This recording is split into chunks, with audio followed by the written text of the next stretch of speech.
Ngasigi thorong masigi damak akogi season azariba number 9077282001 hariba number si screen da leizare video call gi damak 7005707808 hariba number sida call to biduna thorong masida sarugabiu loinana ngasigi thorong masigi chanabiu moina nungtigi phongli ba pause sing de loktok chaba headlines kra ahan makta da bijari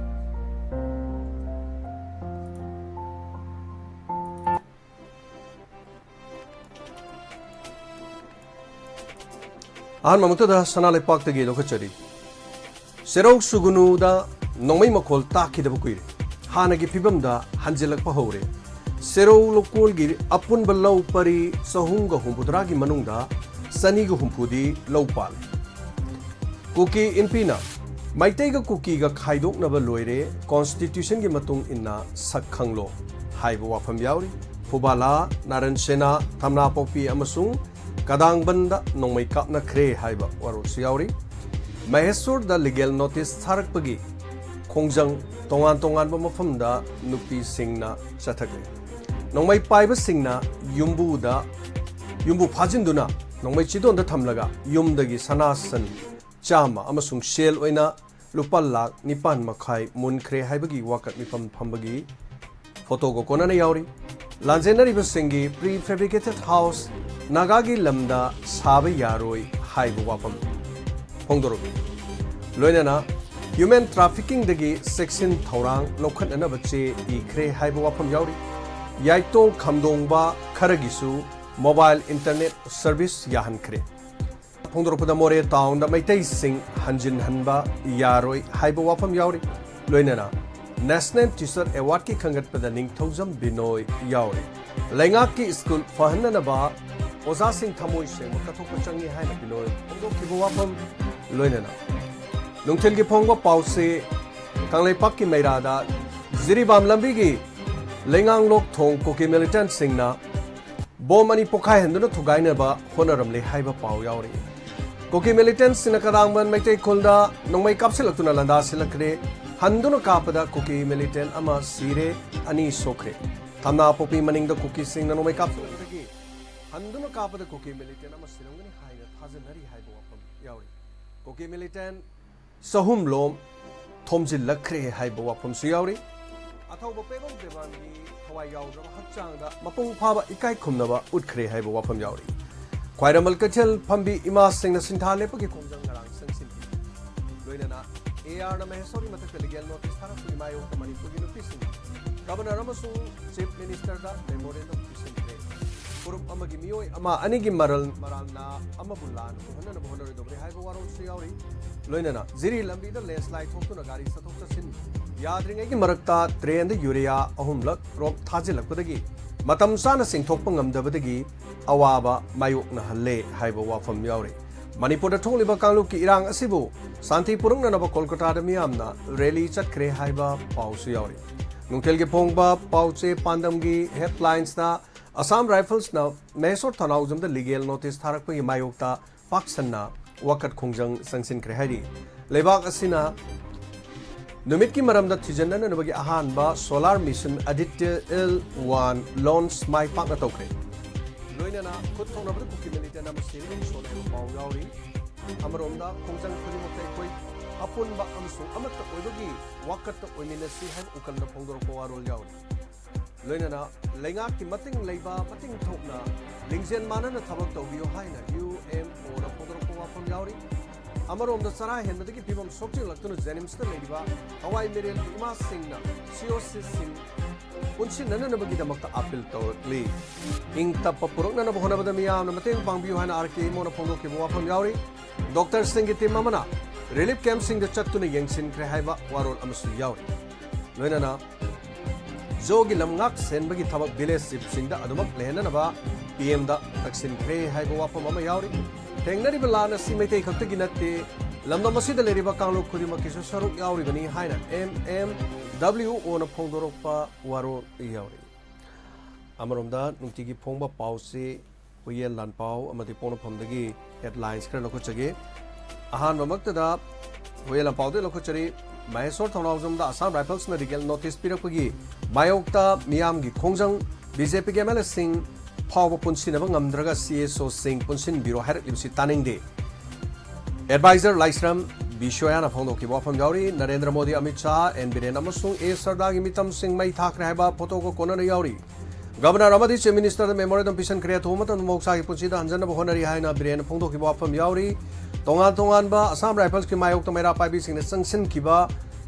Lamdam Kayada Satha Kiba Wakat Mitfam Loina na Wakat Kongsat ki photo na cover gile mai de picthana yauri Kadang ban amasung Gel Zangi Marakta Khut Thokna bada Koki Militant ama Siri ani sole Naren Sana maning du koinga pa ama nomai pale haiba wapam yauri Political solution purukta na more da mai Singh hana kundan bi yaru haiba wapam yauri Amaromda Lisna Foundation na Lan nang laba amasung kunga pa singda ngamba mateng panglakli Malem gani subalanjaw gi matung da morbungda Maitay Singh lerak labani yum Singh mai thadokraba solenga ingkhol Singh ngak senduna thambiu Haktheng naba pawdam da yauri loina na Ponaphamdagi amuk lokachari Ponaphamgi headlines da AR yaning da botuna paksana wakat khongjang changsing kreba photo ko kona na phongli Jorasanpur da lupa koti matu daraga manga 95 rongi machinery sing mang takre haiba wapam sengko sagar pagi thaba machinery kamarum mang takki haibagi photo ko kona no uli loina siri phawa chara henmagi khongjang chathari Delhi da Manipur gi matang da panel discussion pangthokre haiba wapam phongdrukli Laikhidraba BSF ki loina bina penda ba phongdokli ma ki mapuroiba asi Kolkata dagi West Bengal dagi mahaki mapuroi basi Laikhidaba matungda mahaki phangpham thokpa punamak Manipur lenga na amadi Central lenga na pifam thokpa amata pidri imung manungda mi nipan thakpa mahak mathanta sen thokpani haiduna mahaki loina bina Kausalya Yadav na Twitter da mahakna phongdorokpa wafam da kotawduna phongli Nambu lenda leirakpa kuki kunmari ahing nongyai da saphagada mafam da thindokre hari masin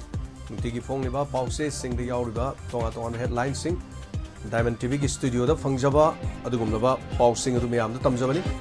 Tapi of Matung Dong Tamu the Kari Pobi Habadu Adom Yangbu Loinana Asigi Thomas Sarugana Equiginum 077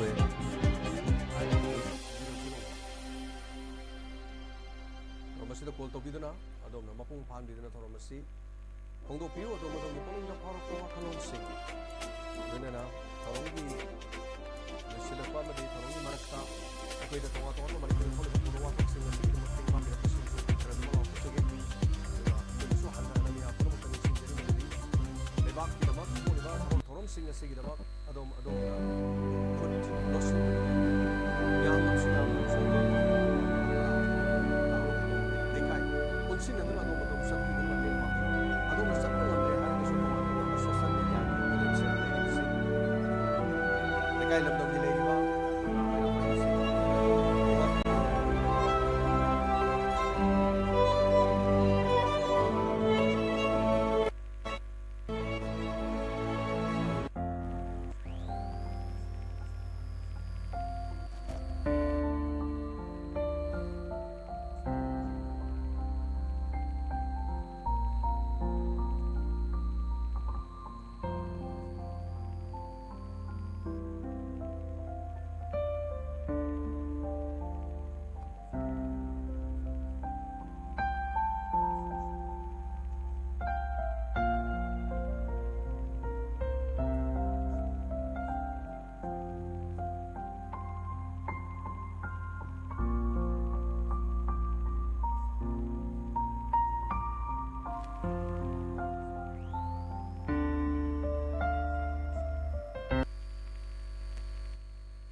Hello.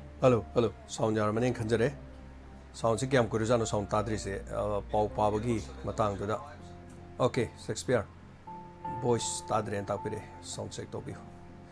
Shakespeare konjen tadri harakui matang bodi sound tabiramra. Swaida technical oiba biram le ramya itare. Yam ngajare haibirakpa mayam tapirakpa. Yam ngajai Shakespeare tapirakpa. Pau paringi manung tu di konjel tapi kiban natra. Adu matanga haibiro mayam. Aini di somda hit the pari adu somda mu sound thom dragadi. Okay, ngasigi call ahanba lokachage. Hello. Hello sir. I coaching the giving Mulani. Taram lokchari madam. Thorom yawbirakpa. Hama wakta. Karam jari sa net yadabati sagi konjen tadabak yam no haiting around the net chi kitang kano tawe aduga nulang tayay tawa pangjare. Okay. Lagi hobi pukning waron ahan boy na thamari chumna sagi saktam udabadu ngachi uba pangbuji kamati harau jay adai chana headline pathokpi ba adu kimati nuai jay sarju yingbada kitang maying taba male hoi maying di dum aksangi arumba kg mari makhai di tare pukta tadabai wani atai budi khra tar yam nungai jai madam adu hojik sibu net yarabro net sambirabro wifi samabro kamai tawrage wifi tu hoi khoi sida sammeba mo yada taw leireba oi net nungai taba hai tare ni ko net nungai taba hojik so koi so net nungai tabai jat se kari honguni live tawri si hojik si loina resolution si lai tharga ani tawjari se du masi su tat khidra ina pakhat pa dum phawri ni adani nga nung nani pulap tat duraga mo halaka hoi taw du pharak ko resanu adagi koi laiba ki irang si da ju koi hobi tawri si wai ahing lekpa adagi ngarang su ayuk tagi ung taruk tagi na yam nungai jai saruga birakpa aduga thorom sida haibirakpa sigidama yam nungai ba pongdokchari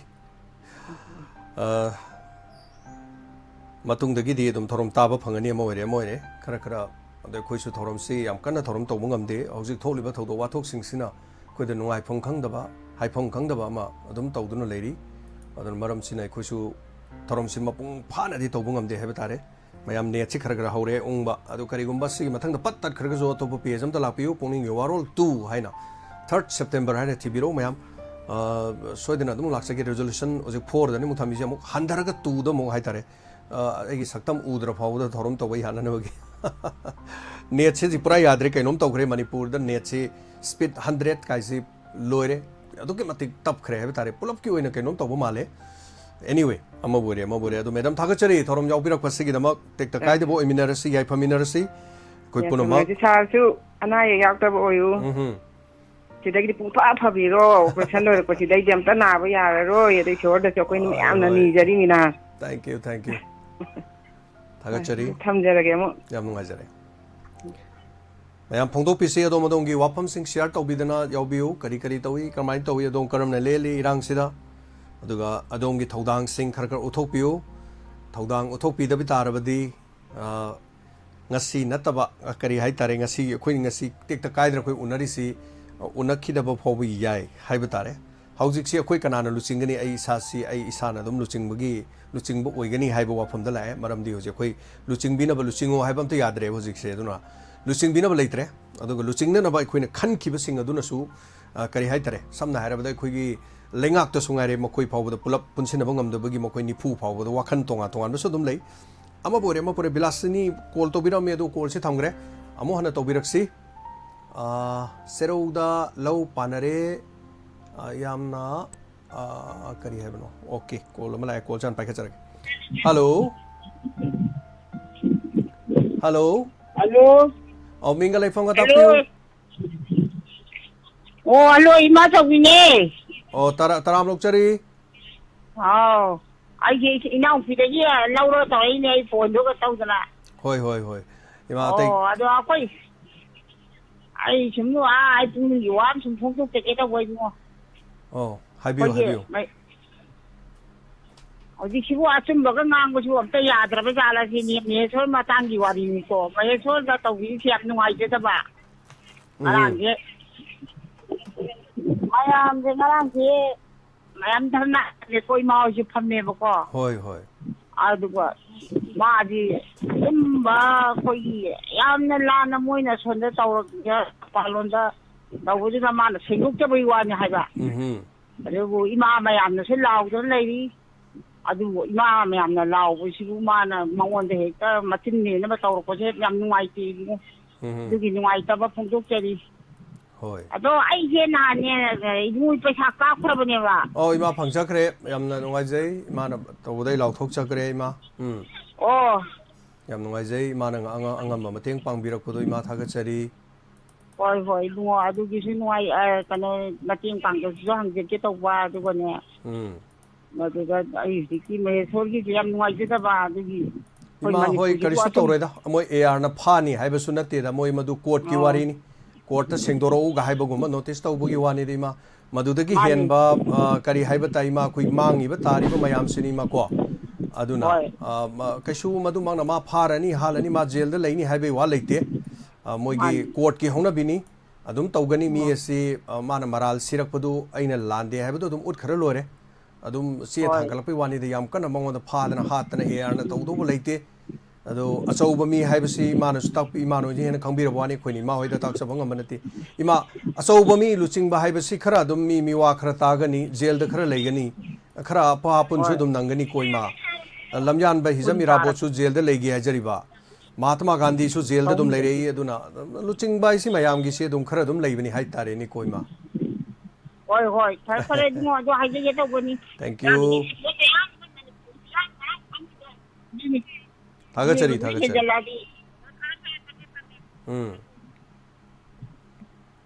ꯌꯥꯝ ꯅꯨꯡꯉꯥꯏꯖꯔꯦ ꯏꯃꯥ ꯁꯔꯨꯛ ꯌꯥꯕꯤꯔꯛꯄ ꯑꯁꯤꯒꯤꯗꯃꯛ ꯑꯗꯨꯒ ꯊꯧꯔꯝ ꯑꯁꯤꯗ ꯇꯥꯕꯤꯔꯤꯕꯁꯤꯡ ꯑꯋꯥꯡꯉꯝꯕ sound ꯈꯤꯇꯪ ꯅꯨꯡꯉꯥꯏꯇꯦꯅ ꯇꯥꯛꯄꯤꯕꯗꯨ ꯁꯥꯎꯟꯗꯨ ꯅꯨꯡꯉꯥꯏꯕꯤꯔꯕ꯭ꯔꯥ ꯈꯔ ꯐꯔꯕ꯭ꯔꯥ ꯇꯥꯛꯄꯤꯔꯛꯁꯤ ꯑꯩꯈꯣꯏ ꯑꯋꯥꯡꯉꯝꯕꯅ ꯇꯥꯛꯄꯤꯔꯛꯄ ꯁꯔ ꯁꯦꯔꯧ ꯄ꯭ꯔꯖꯥ ꯑꯌꯥꯝꯕꯅꯗꯤ ꯅꯨꯡ ꯂꯩꯉꯣꯏ ꯁꯨꯔꯒ ꯆꯥꯖꯕꯅꯤ ꯃꯌꯥꯝꯅ ꯅꯨꯡ ꯂꯩꯉꯣꯏ ꯁꯨꯕ ꯌꯥꯔꯗꯤ ꯇꯥꯇꯥ ꯃꯔꯥꯡ ꯀꯥꯏꯅ ꯆꯪꯕ ꯌꯥꯕꯤꯔꯕ꯭ꯔꯥ ꯍꯪꯖꯅꯤꯡꯉꯤ ꯑꯣꯀꯦ ꯊꯣꯏꯗꯣꯛꯄ ꯃꯩꯇꯩ ꯆꯅꯨ ꯃꯗꯨꯒꯤ ꯄꯥꯎꯗꯨꯃꯛꯇꯤ ꯑꯩꯉꯣꯟꯗꯗꯤ ꯂꯩꯇ꯭ꯔꯤ ꯑꯗꯨꯕꯨ ꯄꯥꯎꯗꯨ ꯌꯥꯎꯔꯛꯏꯕꯅꯤꯅꯀꯣ ꯀꯔꯤ ꯍꯥꯏꯔꯤꯅꯣ ꯍꯥꯏꯕꯗꯣ ꯑꯩꯈꯣꯏ ꯈꯟꯅꯃꯤꯟꯅꯁꯤ ꯍꯜꯂꯣ ꯍꯜꯂꯣ ꯑꯧ ꯃꯤꯡꯒ ꯂꯩꯐꯝꯒ ꯇꯥꯛꯄꯤꯌꯨ ꯑꯩ ꯊꯣꯡꯖꯨ ꯀꯣꯏꯔꯧꯕꯤ ꯏꯃꯥ ꯔꯤꯇꯥꯅꯦ ꯇꯔꯥꯝꯂꯛꯆꯔꯤ ꯏꯃꯥ ꯇꯥꯛꯄꯤꯌꯨ ꯏꯃꯥ ꯀꯔꯤ ꯀꯔꯤ ꯍꯥꯏꯕꯤꯅꯤꯡꯉꯤ ꯑꯩꯈꯣꯏꯒꯤ ꯍꯟꯗꯛꯀꯤ MLA ꯃꯌꯥꯝ ꯀꯧꯈꯠꯈꯤꯕꯗꯣ ꯀꯣꯀꯣꯃꯤꯁꯨ ꯀꯧꯈꯠꯂꯤꯗꯅ ꯍꯣꯏ ꯍꯣꯏ ꯑꯗꯣ ꯌꯧꯋꯦ ꯍꯥꯏꯔꯦ ꯑꯗꯨꯒ ꯋꯥꯔꯤ ꯁꯥꯟꯅꯈ꯭ꯔꯦ ꯍꯥꯏꯔꯦ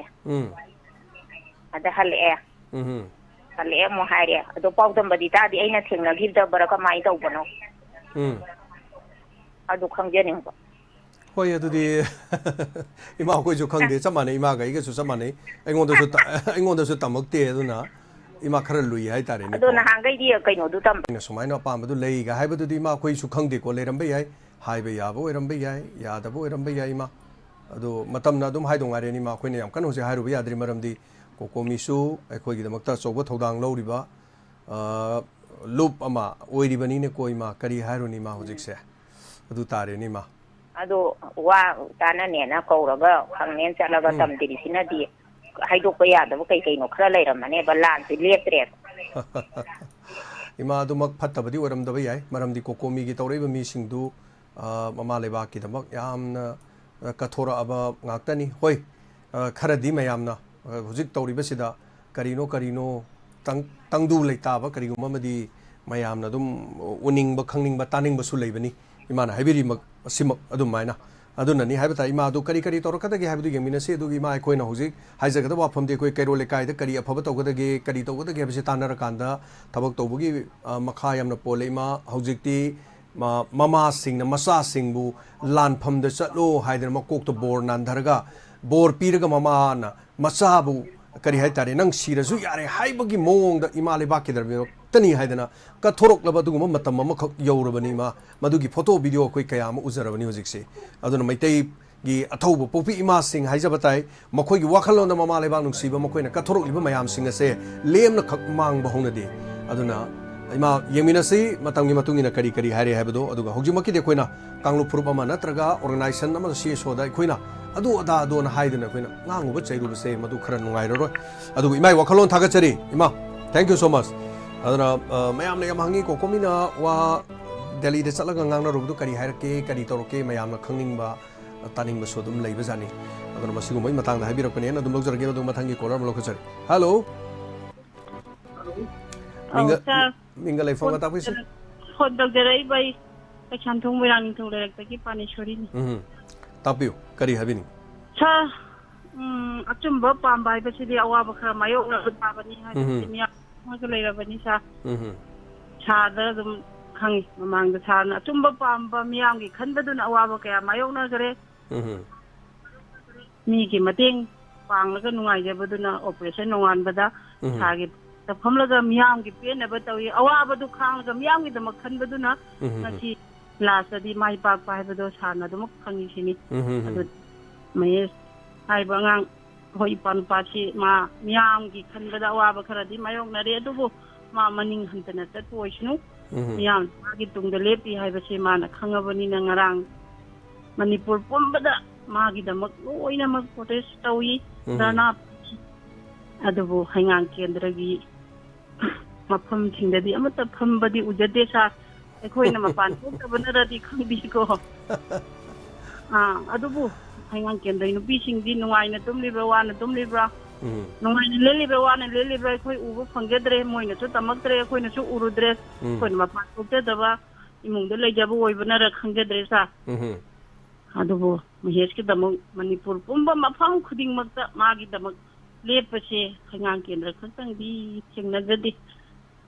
adom yamna magi tamuk lepasina ma matam khradi awaba mayoknar so miyamgi khanba minung chi chawbaduna manga siktang awaba chengnabani mado minganaganu haina ipada hajari si mangai so mamangda awaba kaya mayoknar ga ninghan nadana lakpaduna ngachi mai pakna miyamgi seba tawngamdana miyamna ngasi sonari ba mayam si karigino haiba ka da miyamgi awaba ko sana panggi ba sana nungai henba pesa biru begini te pesa tu biru awaba tara ba mafam thinu da sana puthok ngam da miyam da ki khai da na mi gi awaba mayam du pangla ko mayam du ngasi miyam sina chagi da mak siba na ba kauri ba na to ase afaba thaba khara tawru ba na tro sa ngasi sana ana ba pa wo tayo taina phangri ba che aduni aina haidani ni ba se sa sana tawbo ko miyam chu afaba wakhan khalaga afaba thabak tawbiu karama pani haibase haijage tawbuni ya machumani sumba Prabhu Ramchandrana magi kari haibatai mapagi yathang wasangak nana bohna bada sahi taramari bonde lai haibatare bonde lai ba si matamdu mobile phone lai banate internet lai banate warida aduna isor oiraba Ramchandra phawde sahi taramari laiki aduga pandab ki mache manausu sahi tara bonda leki nungairaba ningthogi masa sing ado adumaina haibatai Amazon na khune khangnari bangasi Amazon na khumyam khangna ngasi pot leiba kakpa khotpa tawri se moisa khoi Amazon na ma hange mayam pot kakpiro ko harga pot se kakhiba nate Amazon oina na ba pot chai yolaga mobile ka aga prithvi gi mafam khudi makta pot chai pi na ba honar khiba Amazon linkhat na ba honaba matam nam sangki linkhat laba matung thoram si ek start hau khibadagi mi na masak khang na bo hona bada Amazon se sahi kun nga mapan changki Amazon haiba mase masi akoi mayam pon mon kawroi dum akoi gi akoi sagi punsi da akoi ni inspiration oibe yaba thabak ni thabak thom to biri bising na haitare sahi kun nga mapan gi matung da si Amazon mai pak le sahi kun nga mapan di mai sungwa pakhi di adugi matung da akoi gi Facebook ase Facebook laktringe da hana koi orkut anama lami orkut si matek matam khara tawrami aduga 2003-4 sai sum khare tawramaga Facebook si sum oina bo honar padigi ngasi di Facebook khangda ba leitre mipung khudimo ki Facebook account amamam Aadhaar card pai ba no paire aduna Facebook oina na hona bada sahi taramapan sangkhi man hona ba matam aduna Apple company na ngasi Apple atang ba iPhone Apple gi Mac computer Mac adu na ngasai gi laptop tagi computer tagi ghari tagi tongan ba Apple gi leiri ba ꯑꯩꯈꯣꯏꯒꯤ ꯇꯣꯉꯥꯟ-ꯇꯣꯉꯥꯟꯕ ꯑꯩꯈꯣꯏꯒꯤ ꯀꯔꯤ ꯍꯥꯏꯇꯥꯔꯦ electronics ꯑꯥꯏꯇꯦꯝꯁꯤꯡ ꯑꯁꯦ ꯃꯁꯤ ꯃꯤꯌꯥꯝꯗ ꯁꯛ ꯈꯪꯅꯕ ꯍꯣꯠꯅꯕꯗ USA ꯅ 47 years ꯆꯪꯈꯤꯕ ꯆꯍꯤ 93 ꯀꯌꯥꯝ ꯌꯥꯝ ꯆꯪꯈ꯭ꯔꯕꯅꯣ ꯌꯦꯡꯕꯤꯌꯨ ꯑꯩꯈꯣꯏꯒꯤ ꯆꯍꯤꯒꯨꯝꯕ ꯑꯃ ꯍꯥꯏꯇꯥꯔꯦ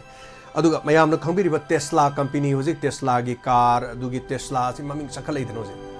ꯇꯦꯁꯂꯥꯒꯤ ꯀꯥꯔꯁꯤ ꯑꯣꯏꯅꯅꯕ ꯃꯥꯒꯤ ꯃꯤꯅ ꯄꯥꯝꯅꯕ ꯃꯤꯅ ꯈꯪꯅꯕ ꯀꯝꯄꯦꯅꯤꯁꯤ ꯈꯪꯅꯅꯕ ꯍꯣꯠꯅꯔꯛꯄꯗ ꯆꯍꯤ 10 ꯑꯃ ꯆꯪꯈꯤ ꯁꯣ ꯑꯩꯈꯣꯏ ꯉꯁꯤ ꯃꯤꯌꯥꯝꯅ ꯃꯁꯛ ꯈꯪꯅꯅꯕ ꯅꯠꯇ꯭ꯔꯒ ꯑꯩꯈꯣꯏꯅ ꯇꯧꯖꯔꯤꯕꯁꯦ ꯃꯌꯥꯝꯅ ꯈꯪꯉꯒ ꯁꯦꯟꯗꯣꯡ ꯐꯪꯕ ꯅꯠꯇꯦ ꯖꯦꯝꯁ ꯍꯩꯒꯨꯔꯖꯝ ꯃꯤꯅ ꯃꯁꯛ ꯈꯪꯉꯦ ꯍꯥꯏ ꯀꯥꯟꯗ ꯑꯩꯉꯣꯟꯗ ꯇꯣꯂꯣꯞ ꯀꯩꯁꯨ ꯂꯥꯛꯇꯦꯕ ꯕꯠ ꯑꯩ ꯃꯤ ꯑꯣꯏꯅ ꯄꯣꯛꯄ ꯃꯇꯝꯗ ꯑꯩꯒ ꯋꯥꯈꯜꯂꯣꯟ ꯃꯥꯟꯅꯕ ꯏꯆꯤꯟ ꯏꯅꯥꯎꯁꯤꯡ ꯑꯩꯈꯣꯏ ꯃꯌꯥꯝ ꯆꯪꯁꯤꯟꯃꯤꯟꯅꯗꯅ ꯑꯩꯈꯣꯏꯕꯨ ꯉꯁꯤ ꯁꯤꯒꯨꯝꯕ ꯐꯝꯕꯥꯝ ꯐꯝꯃꯛꯏꯁꯦ ꯑꯩꯈꯣꯏꯒꯤ ꯂꯩꯕꯥꯛ ꯃꯤꯌꯥꯝꯁꯤꯅꯤ ꯁꯅꯥ ꯂꯩꯕꯥꯛꯇ ꯂꯩꯔꯤꯕ ꯃꯤꯌꯥꯝ ꯄꯨꯝꯅꯃꯛ ꯍꯥꯏꯇꯥꯔꯦ ꯏꯅꯥꯛ ꯈꯨꯟꯕ ꯂꯥꯏꯔꯕ ꯑꯗꯨꯒ ꯃꯤꯄꯨꯝ ꯈꯨꯗꯤꯡꯃꯛ ꯍꯥꯏꯕ ꯇꯥꯏ ꯑꯩ ꯉꯁꯤ ꯁ꯭ꯀ꯭ꯔꯤꯟꯗ ꯎꯠꯆꯔꯤꯁꯤ ꯌꯦꯡꯕꯤꯌꯨ ꯏꯆꯜ ꯄ꯭ꯔꯤꯌꯥꯗꯔꯁꯤꯅꯤ ꯃꯥ ꯗꯤꯁꯦꯕꯜꯅꯤ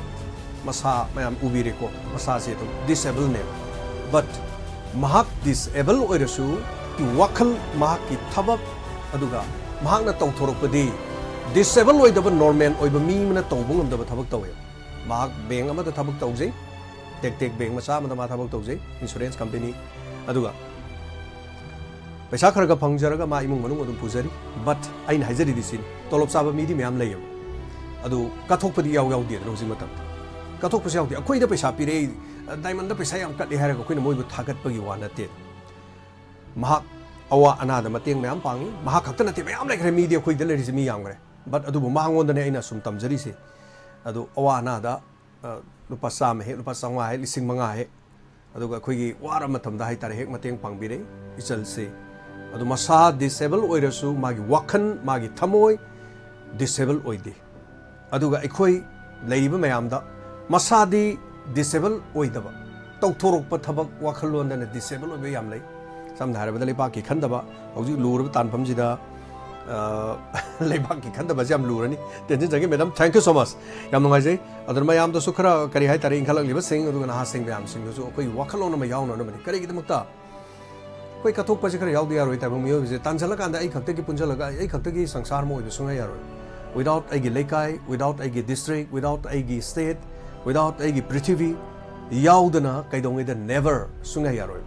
ꯂꯩꯀꯥꯏ ꯑꯃꯗ ꯑꯩ ꯏꯊꯟꯇ ꯆꯥ ꯊꯛ ꯂꯩꯔꯒ ꯑꯩꯗꯅ ꯅꯨꯡꯉꯥꯏꯕ ꯌꯨꯝ ꯀꯩ ꯁꯥꯔꯒ ꯑꯩꯒꯤ ꯑꯀꯣꯏꯕꯗ ꯂꯩꯔꯤꯕ ꯑꯩꯒꯤ ꯑꯀꯣꯏꯕꯗꯨꯅ ꯍꯥꯟꯅ ꯁꯨꯅꯗ ꯊꯥꯡ ꯇꯦꯟ ꯇꯧ ꯂꯩꯔꯒ ꯌꯥꯒꯗ꯭ꯔꯥ ꯉꯁꯤꯃꯨꯛ ꯇꯧꯔꯤꯁꯤꯅꯤ ꯑꯩꯈꯣꯏ ꯃꯣꯔꯦꯗ ꯆꯠꯄ ꯌꯥꯔꯤꯕ꯭ꯔꯥ ꯑꯩꯈꯣꯏ ꯆꯨꯔꯆꯥꯟꯄꯨꯔꯗ ꯆꯠꯄ ꯌꯥꯔꯤꯕ꯭ꯔꯥ ꯀꯣꯜ ꯑꯃ ꯂꯥꯛꯑꯦ ꯌꯥꯝ ꯅꯨꯡꯉꯥꯏꯖꯔꯦ ꯃꯊꯪ ꯀꯣꯜ ꯑꯃꯗ ꯈꯨꯗꯣꯡꯆꯥꯕ ꯄꯤꯖꯔꯦ ꯍꯜꯂꯣ ꯍꯜꯂꯣ ꯃꯤꯡꯒ ꯂꯩꯐꯝꯒ ꯇꯥꯛꯄꯤꯁꯤ ꯍꯣꯏ ꯀꯩꯅꯣꯗꯒꯤ ꯁꯥꯄꯝ ꯈꯨꯅꯧꯗꯒꯤ ꯔꯤꯇꯥ ꯈꯨꯟꯗ꯭ꯔꯥꯛꯄꯝ ꯇꯔꯥꯝ ꯅꯣꯛꯆꯔꯤ ꯍꯧꯖꯤꯛ ꯅꯦꯠ ꯅꯨꯡꯉꯥꯏꯇꯕꯁꯨ ꯌꯥꯝꯅ ꯅꯨꯡꯉꯥꯏꯇꯦꯀꯣ ꯏꯕꯨꯡꯉꯣ ꯅꯦꯠ ꯅꯨꯡꯉꯥꯏꯇꯕꯁꯤꯗꯤ ꯀꯔꯤ ꯍꯪꯉꯨꯅꯤ ꯂꯦꯟ ꯇꯥꯗꯕꯁꯨ ꯌꯥꯝ ꯀꯨꯏꯔꯦ ꯑꯩꯈꯣꯏ ꯅꯍꯥꯟꯗꯩ ꯇꯧꯕꯗꯨꯁꯨ ꯁꯨꯡꯐꯪ ꯐꯪꯗꯕ ꯉꯁꯤꯗꯤ ꯐꯪꯉꯦ ꯍꯣꯏ ꯍꯣꯏ ꯌꯥꯝ ꯅꯨꯡꯉꯥꯏꯖꯩ ꯑꯗꯨ ꯍꯧꯖꯤꯛ ꯀꯣꯂꯔ ꯑꯃꯅ ꯑꯩꯈꯣꯏꯒꯤ ꯀꯩꯅꯣꯔꯣꯝꯗ ꯍꯩꯉꯥꯡꯂꯣꯝꯗ ꯙꯔꯅꯥ ꯐꯝꯗꯣꯏ ꯃꯥꯅꯦ ꯍꯥꯏꯗꯣ ꯑꯩꯈꯣꯏ ꯂꯣꯏ ꯐꯝꯃꯤ ꯑꯣ ꯑꯩꯉꯥꯡꯗ ꯙꯔꯅꯥ ꯐꯝꯃꯦꯕꯀꯣ ꯐꯝꯃꯤ ꯑꯩꯈꯣꯏ ꯏꯁꯥꯃꯛ ꯌꯥꯎꯔꯒ ꯂꯣꯏ ꯐꯝꯃꯤ ꯂꯥꯏꯐꯝ ꯈꯨꯅꯧ ꯐꯝꯃꯤ ꯑꯗꯒꯤ ꯈꯨꯔꯥꯏ ꯂꯣꯏ ꯐꯝꯃꯤ ꯑꯌꯥꯝꯕ ꯑꯗꯨ ꯃꯥ ꯇꯥꯗꯕꯒꯨꯝꯕ ꯑꯣꯏꯔꯝꯒꯅꯤ ꯍꯣꯏ ꯃꯥ ꯈꯪꯖꯗꯕꯒꯤ ꯑꯣꯏꯔꯝꯕ ꯌꯥꯏ ꯀꯩꯁꯨ ꯑꯩꯈꯣꯏ ꯃꯤꯅꯤꯁꯇꯔꯒꯤ ꯀꯩꯅꯣꯅꯦꯅ ꯆꯤꯐ ꯃꯤꯅꯤꯁꯇꯔꯒꯤ ꯀꯩꯅꯣꯅꯦꯅ ꯑꯩꯈꯣꯏ ꯊꯕꯛ ꯈꯨꯗꯤꯡꯃꯛꯇ ꯌꯥꯎꯗꯕꯗꯤ ꯇꯧꯗꯦ ꯂꯣꯏ ꯌꯥꯎꯋꯦꯕꯀꯣ ꯑꯗꯨꯅ ꯁꯨꯝ ꯈꯪꯗꯗꯅ ꯇꯧꯔꯤꯕꯅꯤ ꯑꯗꯨꯒꯤꯗꯤꯀꯣ ꯍꯣꯏ ꯍꯣꯏ ꯑꯗ ꯍꯥꯏꯖꯒꯦ ꯇꯧꯕꯅꯤ ꯃꯌꯥꯝꯁꯦ ꯍꯩꯉꯥꯡꯗꯒꯤ ꯃꯤꯁꯤ ꯄ꯭ꯔꯣꯁꯦꯁꯟ ꯆꯠꯇ꯭ꯔꯕ꯭ꯔꯥ ꯑꯗ ꯂꯩꯕꯥꯛꯁꯤꯒꯤ ꯏꯔꯥꯡꯁꯤꯗ ꯍꯩꯉꯥꯡꯂꯣꯝꯗ ꯌꯥꯎꯗ꯭ꯔꯕ꯭ꯔꯥ ꯀꯥꯏꯅ ꯃꯌꯥꯝꯅ ꯍꯦꯛ ꯍꯥꯏꯅꯕꯗꯨꯅꯤꯗ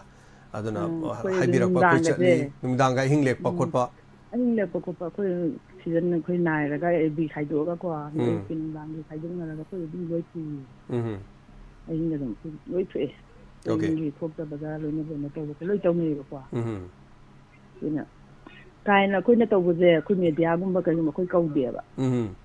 ꯑꯗꯨꯅ ꯁꯤꯅ ꯑꯌꯥꯝꯕ ꯑꯗꯣ ꯉꯔꯥꯡ ꯂꯥꯛꯄꯗꯤ ꯃꯦꯗꯤꯌꯥꯗꯤ ꯂꯥꯛꯑꯦ ꯑꯩꯈꯣꯏ ꯐꯝꯕ ꯌꯥꯎꯋꯦꯕꯀꯣ ꯑꯗꯨꯅ ꯈꯪꯗꯕ ꯀꯩꯅꯣꯗꯨꯕꯨ ꯎꯔꯝꯒꯅꯤ ꯍꯣꯏ ꯃꯌꯥꯝꯁꯨ ꯑꯗꯨꯝ ꯇꯥꯛꯄꯤꯔꯛꯏ ꯍꯩꯉꯥꯡ ꯀꯦꯟꯗ꯭ꯔꯒꯤ ꯁꯤ ꯂꯥꯏꯚ ꯆꯥꯠꯇ ꯑꯗꯨꯝ ꯏꯕꯤꯔꯛꯏ ꯁꯅꯥꯇꯣꯝꯕꯤ ꯁꯔꯃꯂꯥꯏ ꯂꯥꯞꯄꯝꯅ ꯀꯣꯂꯔ ꯍꯩꯉꯥꯡꯗ ꯀꯦꯟꯗ꯭ꯔꯒꯤ ꯐꯝꯃꯤ ꯅ ꯇꯥꯛꯄꯤꯔꯛꯑꯦ ꯁꯤꯗꯁꯨ ꯑꯦꯅꯤꯋꯦ ꯐꯝꯃꯦꯕ ꯆꯤꯐ ꯃꯤꯅꯤꯁꯇꯔꯒꯤ ꯀꯩꯅꯣꯅꯦꯅ ꯑꯩꯈꯣꯏ ꯊꯕꯛ ꯈꯨꯗꯤꯡꯗ ꯌꯥꯎꯗꯕ ꯇꯧꯗꯦꯕ ꯁꯤ ꯑꯩꯈꯣꯏ ꯃꯥ ꯃꯊꯟꯗꯒꯤ ꯅꯠꯇꯦ ꯑꯩꯈꯣꯏ ꯃꯌꯥꯝꯒꯤꯅꯤꯅꯦꯀꯣ ꯁꯅꯥ ꯂꯩꯄꯥꯛꯀꯤ ꯑꯄꯨꯟꯕꯅꯤ ꯑꯗꯨꯅ ꯑꯄꯨꯟꯕꯅꯦꯕ ꯁꯤꯗꯤ ꯑꯩꯈꯣꯏ ꯑꯗꯨꯝ ꯃꯌꯥꯝꯒꯤ ꯃꯇꯦꯡ ꯄꯥꯡꯕ ꯈꯣꯠꯄ ꯍꯣꯏ ꯃꯌꯥꯝ ꯑꯗꯨꯝ ꯑꯗꯨꯁꯨ ꯆꯠꯂꯤ ꯑꯗꯨꯅꯤ ꯑꯗꯨꯒ ꯆꯤꯐ ꯃꯤꯅꯤꯁꯇꯔ ꯑꯦꯕꯁꯣꯂꯨꯠ ꯍꯥꯏꯗꯤ अनकंटेस्ट काब नते हरिबा वारिसु अमरोमदा चीफ मिनिस्टर बु यादबा हाइबदी चीफ मिनिस्टर ओइने या नतबा भोट लेपिबनिना लेपनरिबा अमदुगी सुमीदे दुम लेनी हाजरिबा मानी अदुम लेनी याबसु लेनी यादबा खरसु दुम लेदन वारिबो अदुना सिदी माबु नुसिदबी वानते लेबाकी ओइबि इशुनी चीफ मिनिस्टर गी मी ओरगसु अदुम यावी हाइबो वाफमनि मानी थैंक यू थागचरी हम नुगाजे हाइबिरको मयाम खंगनबिरको थैंक यू मसिनी पुनिंगी वारोल गी रिएक्ट हाइतारे रिएक्शन अदुगा इचल प्रियादर्शनी ना कोई स्टाफ सिंह हाइतारे ngasi लाख पे स्टाफ पे हाइतारे लाख तबगी दे लाख तरे ngasi लाख पे स्टाफ सिंह जो खुदोल पोट अमम पिबिरी मसिगी दमग थागचरी चल बुहाना हेलो डायमंड टीवी गी ना डायमंड टीवी गी तापियो ꯀꯔꯝꯕ ꯗꯥꯏꯃꯟ ꯇꯤꯚꯤꯒꯤ ꯈꯨꯠꯊꯥꯡꯗ ꯋꯥꯍꯩ ꯈꯔꯗꯪ ꯀꯔꯤ ꯂꯝꯗꯒꯤ ꯑꯣꯏꯕꯤꯔꯕꯅꯣ ꯑꯗꯨꯒ ꯏꯁꯥꯒꯤ ꯃꯤꯡꯅ ꯀꯔꯤ ꯀꯧꯕꯤꯕꯒꯦ ꯍꯣꯏ ꯍꯣꯏ ꯑꯩ ꯈꯨꯟꯗꯥꯛꯄꯝꯗꯒꯤꯅꯤ ꯑꯩꯈꯣꯏꯒꯤ ꯋꯥꯡꯈꯩꯃꯌꯨꯝ ꯔꯣꯅꯦꯟꯗ꯭ꯔꯣ ꯇꯔꯥꯝ ꯅꯣꯛꯆꯔꯤ ꯍꯣꯏ ꯑꯩꯅ ꯍꯥꯏꯖꯅꯤꯡꯕꯁꯤ ꯑꯍꯥꯟꯕꯗ ꯑꯩꯈꯣꯏꯒꯤ ꯗꯥꯏꯃꯟ ꯇꯤꯚꯤ ꯍꯥꯏꯔꯤꯕ ꯑꯩꯈꯣꯏ ꯁꯣꯁꯤꯌꯦꯜ ꯃꯤꯗꯤꯌꯥꯁꯤ ꯑꯩꯈꯣꯏꯒꯤ ꯌꯥꯝꯈ꯭ꯔꯕ ꯃꯤꯂꯤꯌꯟ ꯃꯌꯥꯝ ꯑꯃ ꯌꯦꯡꯕꯤꯔꯤꯕꯅꯤꯅ ꯑꯩꯈꯣꯏꯒꯤ ꯀꯣꯜꯂꯤꯡ ꯇꯧꯕꯤꯔꯛꯄ ꯃꯇꯝꯗꯁꯨ ꯑꯩꯈꯣꯏꯒꯤ ꯐꯖꯕ ꯋꯥꯍꯩ ꯅꯠꯇ꯭ꯔꯒꯅ ꯑꯆꯨꯝꯕ ꯋꯥꯍꯩ ꯈꯔ ꯃꯌꯥꯝꯅ ꯇꯥꯕꯗ ꯌꯥꯒꯗꯕ ꯋꯥꯍꯩꯁꯤꯃ ꯁꯤꯖꯤꯟꯅꯕ ꯍꯥꯏꯕꯁꯤꯃ ꯑꯩꯍꯥꯛꯀꯤ ꯀꯩꯅꯣꯗꯗꯤ ꯄꯥꯝꯖꯩ ꯍꯥꯏꯕ ꯇꯥꯔꯦ ꯑꯅꯤꯁꯨꯕꯗ ꯍꯥꯏꯅꯤꯡꯕꯁꯤ ꯑꯩꯈꯣꯏꯒꯤ ꯂꯩꯕꯥꯛ ꯃꯤꯌꯥꯝꯅ ꯅꯠꯇ꯭ꯔꯒꯅ ꯑꯩꯈꯣꯏꯒꯤ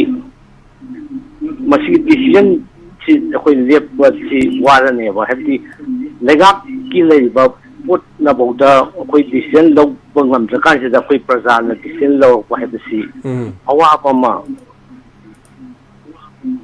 ꯑꯣꯏꯔꯅꯤ ꯍꯥꯏꯕꯁꯤꯃ ꯑꯗꯒꯤ ꯑꯅꯤꯁꯨꯕꯗ ꯑꯩꯅ ꯊꯝꯖꯅꯤꯡꯕꯁꯤ ꯑꯩꯈꯣꯏꯒꯤ ꯁꯤꯑꯦꯝꯅ ꯑꯩꯈꯣꯏꯒꯤ ꯀꯔꯝꯕ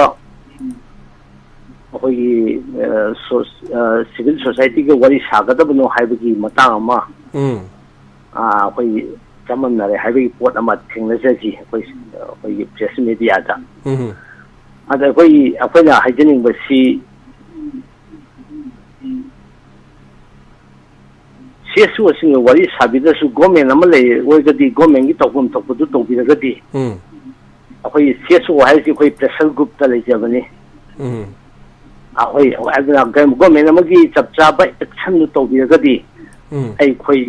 ꯃꯗꯨꯒꯤ ꯔꯦꯠ ꯇꯧꯅꯕꯒꯤ ꯄꯣꯠꯇꯨ ꯂꯩꯔꯣꯏ ꯍꯥꯏꯕ ꯋꯥꯍꯪꯁꯤꯗꯪ ꯊꯝꯖꯒꯦ ꯍꯥꯏꯕꯗꯤ CSOꯒ ꯋꯥꯔꯤ ꯁꯥꯟꯅꯗ꯭ꯔꯒꯁꯨ ꯂꯩꯉꯥꯛ ꯑꯁꯤ ꯃꯌꯥꯝꯅ ꯈꯟꯈ꯭ꯔꯕꯅꯤ ꯃꯌꯥꯝꯅ ꯐꯅꯕꯗꯨ ꯑꯗꯨꯝ ꯇꯧꯕ ꯍꯥꯏꯇꯥꯔꯦ ꯍꯣꯏ मागी एक्शन चप चाब मागी लेबम थोकपा तौबम थोकपा अदु तौबिरगदी CSO यांखैग वरी सारबदी आथदु थोक्त्रे हाइजेनिंग बनेदा याम नुवाजे होय थैंक यू ओजा तोप करी करी हाबेन बलेबिरी थागा चरी मथंग दai मोय ai mak कनो तोका नै हाय को तौजागी को तौबिरो जा मखोय फजना बदम होना मिनसी अदुगा करी करी हाइबा तारे मी मयाम पोलकपनिना अखोगी हेक ताब नुंगाइब नुंगाइतब हेक यावरासुको सजेशन तौबियो इनबॉक्स तसु मेसेज मेक्ता थाबिरो अखोगी नंबर से तुम खंबिरबनिना इनाव इबुंगो अदु अदा अदु तरसमाइदा तौदना स्वाइदा तौबुदु मदु नुंगाइ नुंगाइते गाइब तुम हाइबि गाइ को अखोइदा गाइसु अदुम अदुगा अखोइ हेन फजन बदम होना मिनसी मयाम पुलकप थबा आइसि मिपुं खुदिमक लोइना हाइरगा पोलकपना तमनिना समटाइम्स हेक नुंगाइतबसु दुम यावि अदुना मदु मयाम पुरमसु अखोइ खरा गाक्थों गाक्सिन तौर फजन बदो अखोइ होना मिनसी तरु तनानबो ओइनो होना मिनसी थैंक यू सो मच यावबिरक्तना अदोमगी मतम काइथोकपिदना हजरब वाही खर पुखलम थैंक यू सो मच याम नुंगाइजे CM ना अदुमक तौरगा हाइतारे CSO सिंगा वारी तानद्रसु अतोप अतोप स्टेट सिंग कंट्री सिंगिदा करिगुम थौदोम थौलक मतमदा CSO गा लेपनरगा वारी सानरकांदा कोइ थबक तौगनी अदु तौगनी हाइबगी वा डिसीजन लेते सरकार मोरगदी माकी तौबम थोकपदो नुपा थोकना मागी थबक अदु दायित्व दो रेस्पोंसिबिलिटी दो दुम लौरगा थबक तौबि याय समना हरबदा दिल्ली गी अरविंद केजरीवाल ना दिल्ली गी थबक तौम मतमदा दिल्ली गी CSO सिंगा थबक तानरगा तौब्रा तौदब्रा हाइब मयाम हंगनरक यावरी अदुगा अतोप स्टेट सिंग लेतबदा अखोइ सिदा लेरैसि गैना अखोइ सामसेंगना हारदि अखोइगी मपि मपावबा सिंग करी असोनबा लेरबनो मदु लेबदुना मियामगी खोलाउदगी मियामगी इहौदगी मियामगी ओइबम सेमकिबनी ओइ अतैदि मिगी लमददि या मतमदा अखोइगी पॉलिटिकलगी कैनो सिंगसिना याम तौ समना हारदा बीजेपी ना पालगदी कांग्रेस की लेरिबा सिंगदुना मदुगी यूथ सिंगदुना मदुगी ओपोज तौ हाइतारे अदुगा मु कांग्रेस ना पालगदी मु BJP की लेबर youth सिंग अदु मयाम पुरम तो ओंजल लकांदा पुलप तवी है बतारे सुमाइना anyway कोई सिददी कांग्रेस की सो दुम कितंग हंदबा है गदरा मराई चाइथबा है गदरा खरा वाट पा है गदरा करिगुम खरा अदुन मसिदनी कोई की हंदक्सी opposition से लेतरबरा न खले अदुबो assembly नमित लेरे न खले न हाइनरक बोजा गुरु न यावबो बोगदा हाइबो फौद यावबो यावरी है तारे anyway असो एरान पुरम आपी गनी हेलो मियाम दे लाइफ माइ बिसे आई कसाडगी ने तक जरा इसे सा तरा मुसरे मिंग करी कौबी बगे हाँ मैं मत जा साब था कचरी दाइवन टीवी बुताबी जेंबी पोल तौबिरो इबो पुने मपुजो था कचरी दो सांग असिगी ओइनदी आइगी मिंगसे लोसन जेरागे आइना सागी केनोदा फोटो खरा वीडियो खरा थाजगी बनेबा दो अमता हाइदिम करम मतम दनो थाबी क्रिसे होजे होजे होजे की करिनो लई गुमरा थाबी रिसे हाँ लई दुना ngасai ong thagi bani thamai khara do hoji hojing ne जीबांगी एफसीआई गुदाम मयामना हेन खंगबिरमनी रेलवे स्टेशन दने इम्फालोमदा थागदबा यूरिया सारसिंगसे हादि लमहांगदा लोइना पैरगा थम्मबा सा लमहांगदो इन थम्मेबा लमहांगदा थम्मे मोइना गुदाम मनुंगदा थम्द्रे अदुना नोंग चुराकांदा यूरिया सारसे लोइना नोंगसिना सामधरागा हादि लबुक्ता लौ सोरिबा लौफमसिंगसिगा लोइन चेंधरेबा सा होजिकसे होजिकसे अदुना लौ सुरीबा लौफम गैदि लौसे अमाबु लौबो याद्रे लोइन पाले हुजिक साद वीडियो थाजगिबनी चेंबिउ सा ओके अदुना लौ संगम 13 5 मुकी चांगसे लौसे अमाबु लौबो यादबित लोइना पतला सिरेबा अदो लौ खत नते सिया से लबुक्ता लैबा तिन कांग पुनमक ngaदगी चिंगबा अदुगै हेना लबुक्तुगा चेंधरकवा इसिंग थौबा सन बावो सिरे अदुगै चेंधरगा मु लाइसिना जिरी तुरेंदा सार लाइसे जिरी तुरेंदा मु लाकदोरी ने जिरी तुरेन सिदा लाए दoi तुरेन सिदा इसिंग चानाबा कया अमा सुजाउरी हाइदि जिरी हाइसे वाटर सप्लाई सु क्या फंगदे खुदोंग चाबसे अदुना रिंग गुहा लैनबा कांगबुना गुहादगी चारे वाटर सप्लाई लैतमिना तुरेंदगी अखोय तुलुना सिंगलगा इसिंग से चानरी बनी इरुजरी पुनमक सिजिनरी बनी अब जिरी तुरेन सिदगी अदो ngасai हार मचुम मयाम थिना चेंधरइबा असिगी इसिंग मचुम से थइबा मी मयाम से फगद्राबा से आई पुनिंग फाउजरबो वाकनी सा सुमनी तेंना आई हादि उबदने जेंग बंगम जद्रबा आई नोंग चलगा इसा जेंग जरुबनेबा अदो